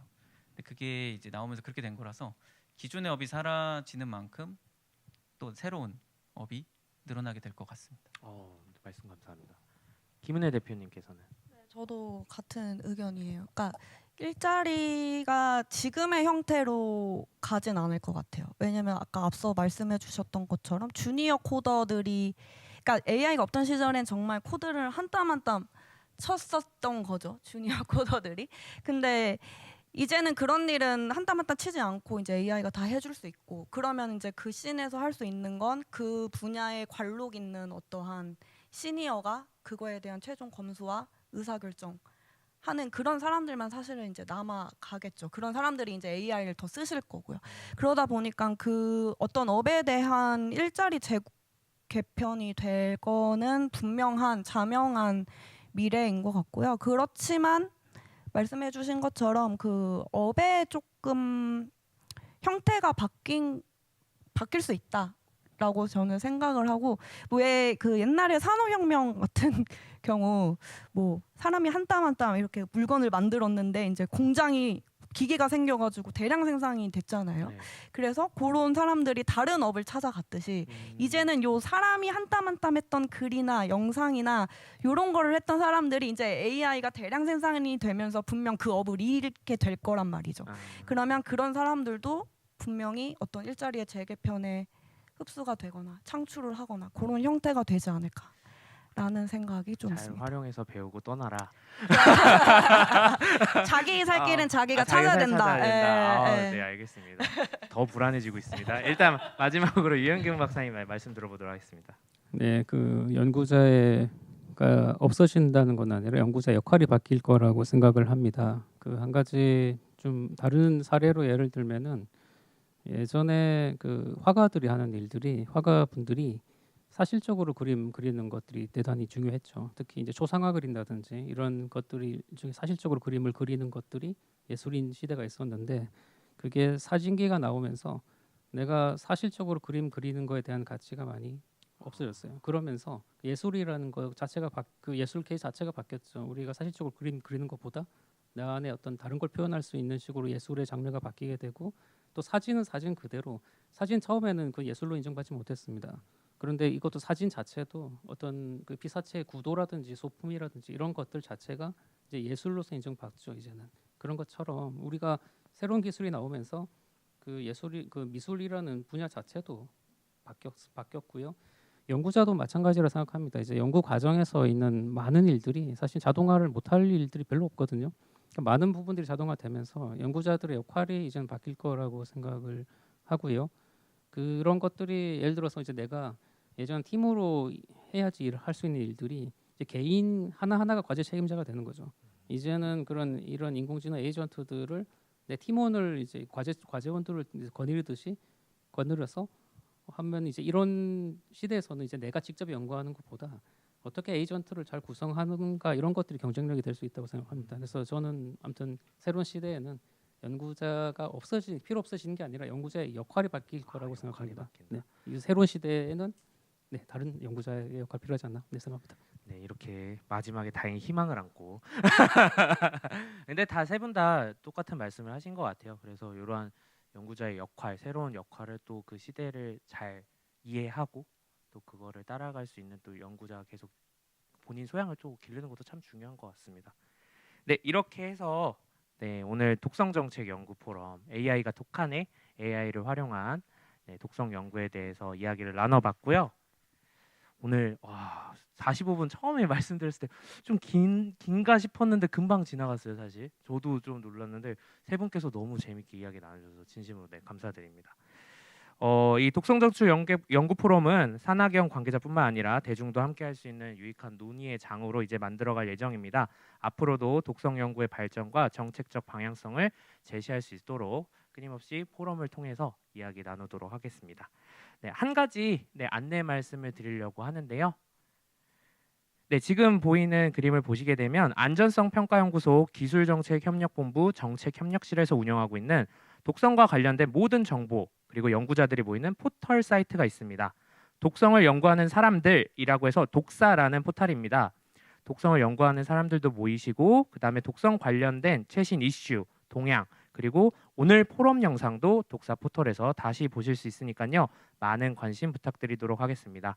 독성 관계 연구자뿐만 아니라 일반인 분들도 들리셔서 독성 관련된 소식을 편히 보실 수 있으니까요. 많은 정보 얻어가시면 좋겠습니다.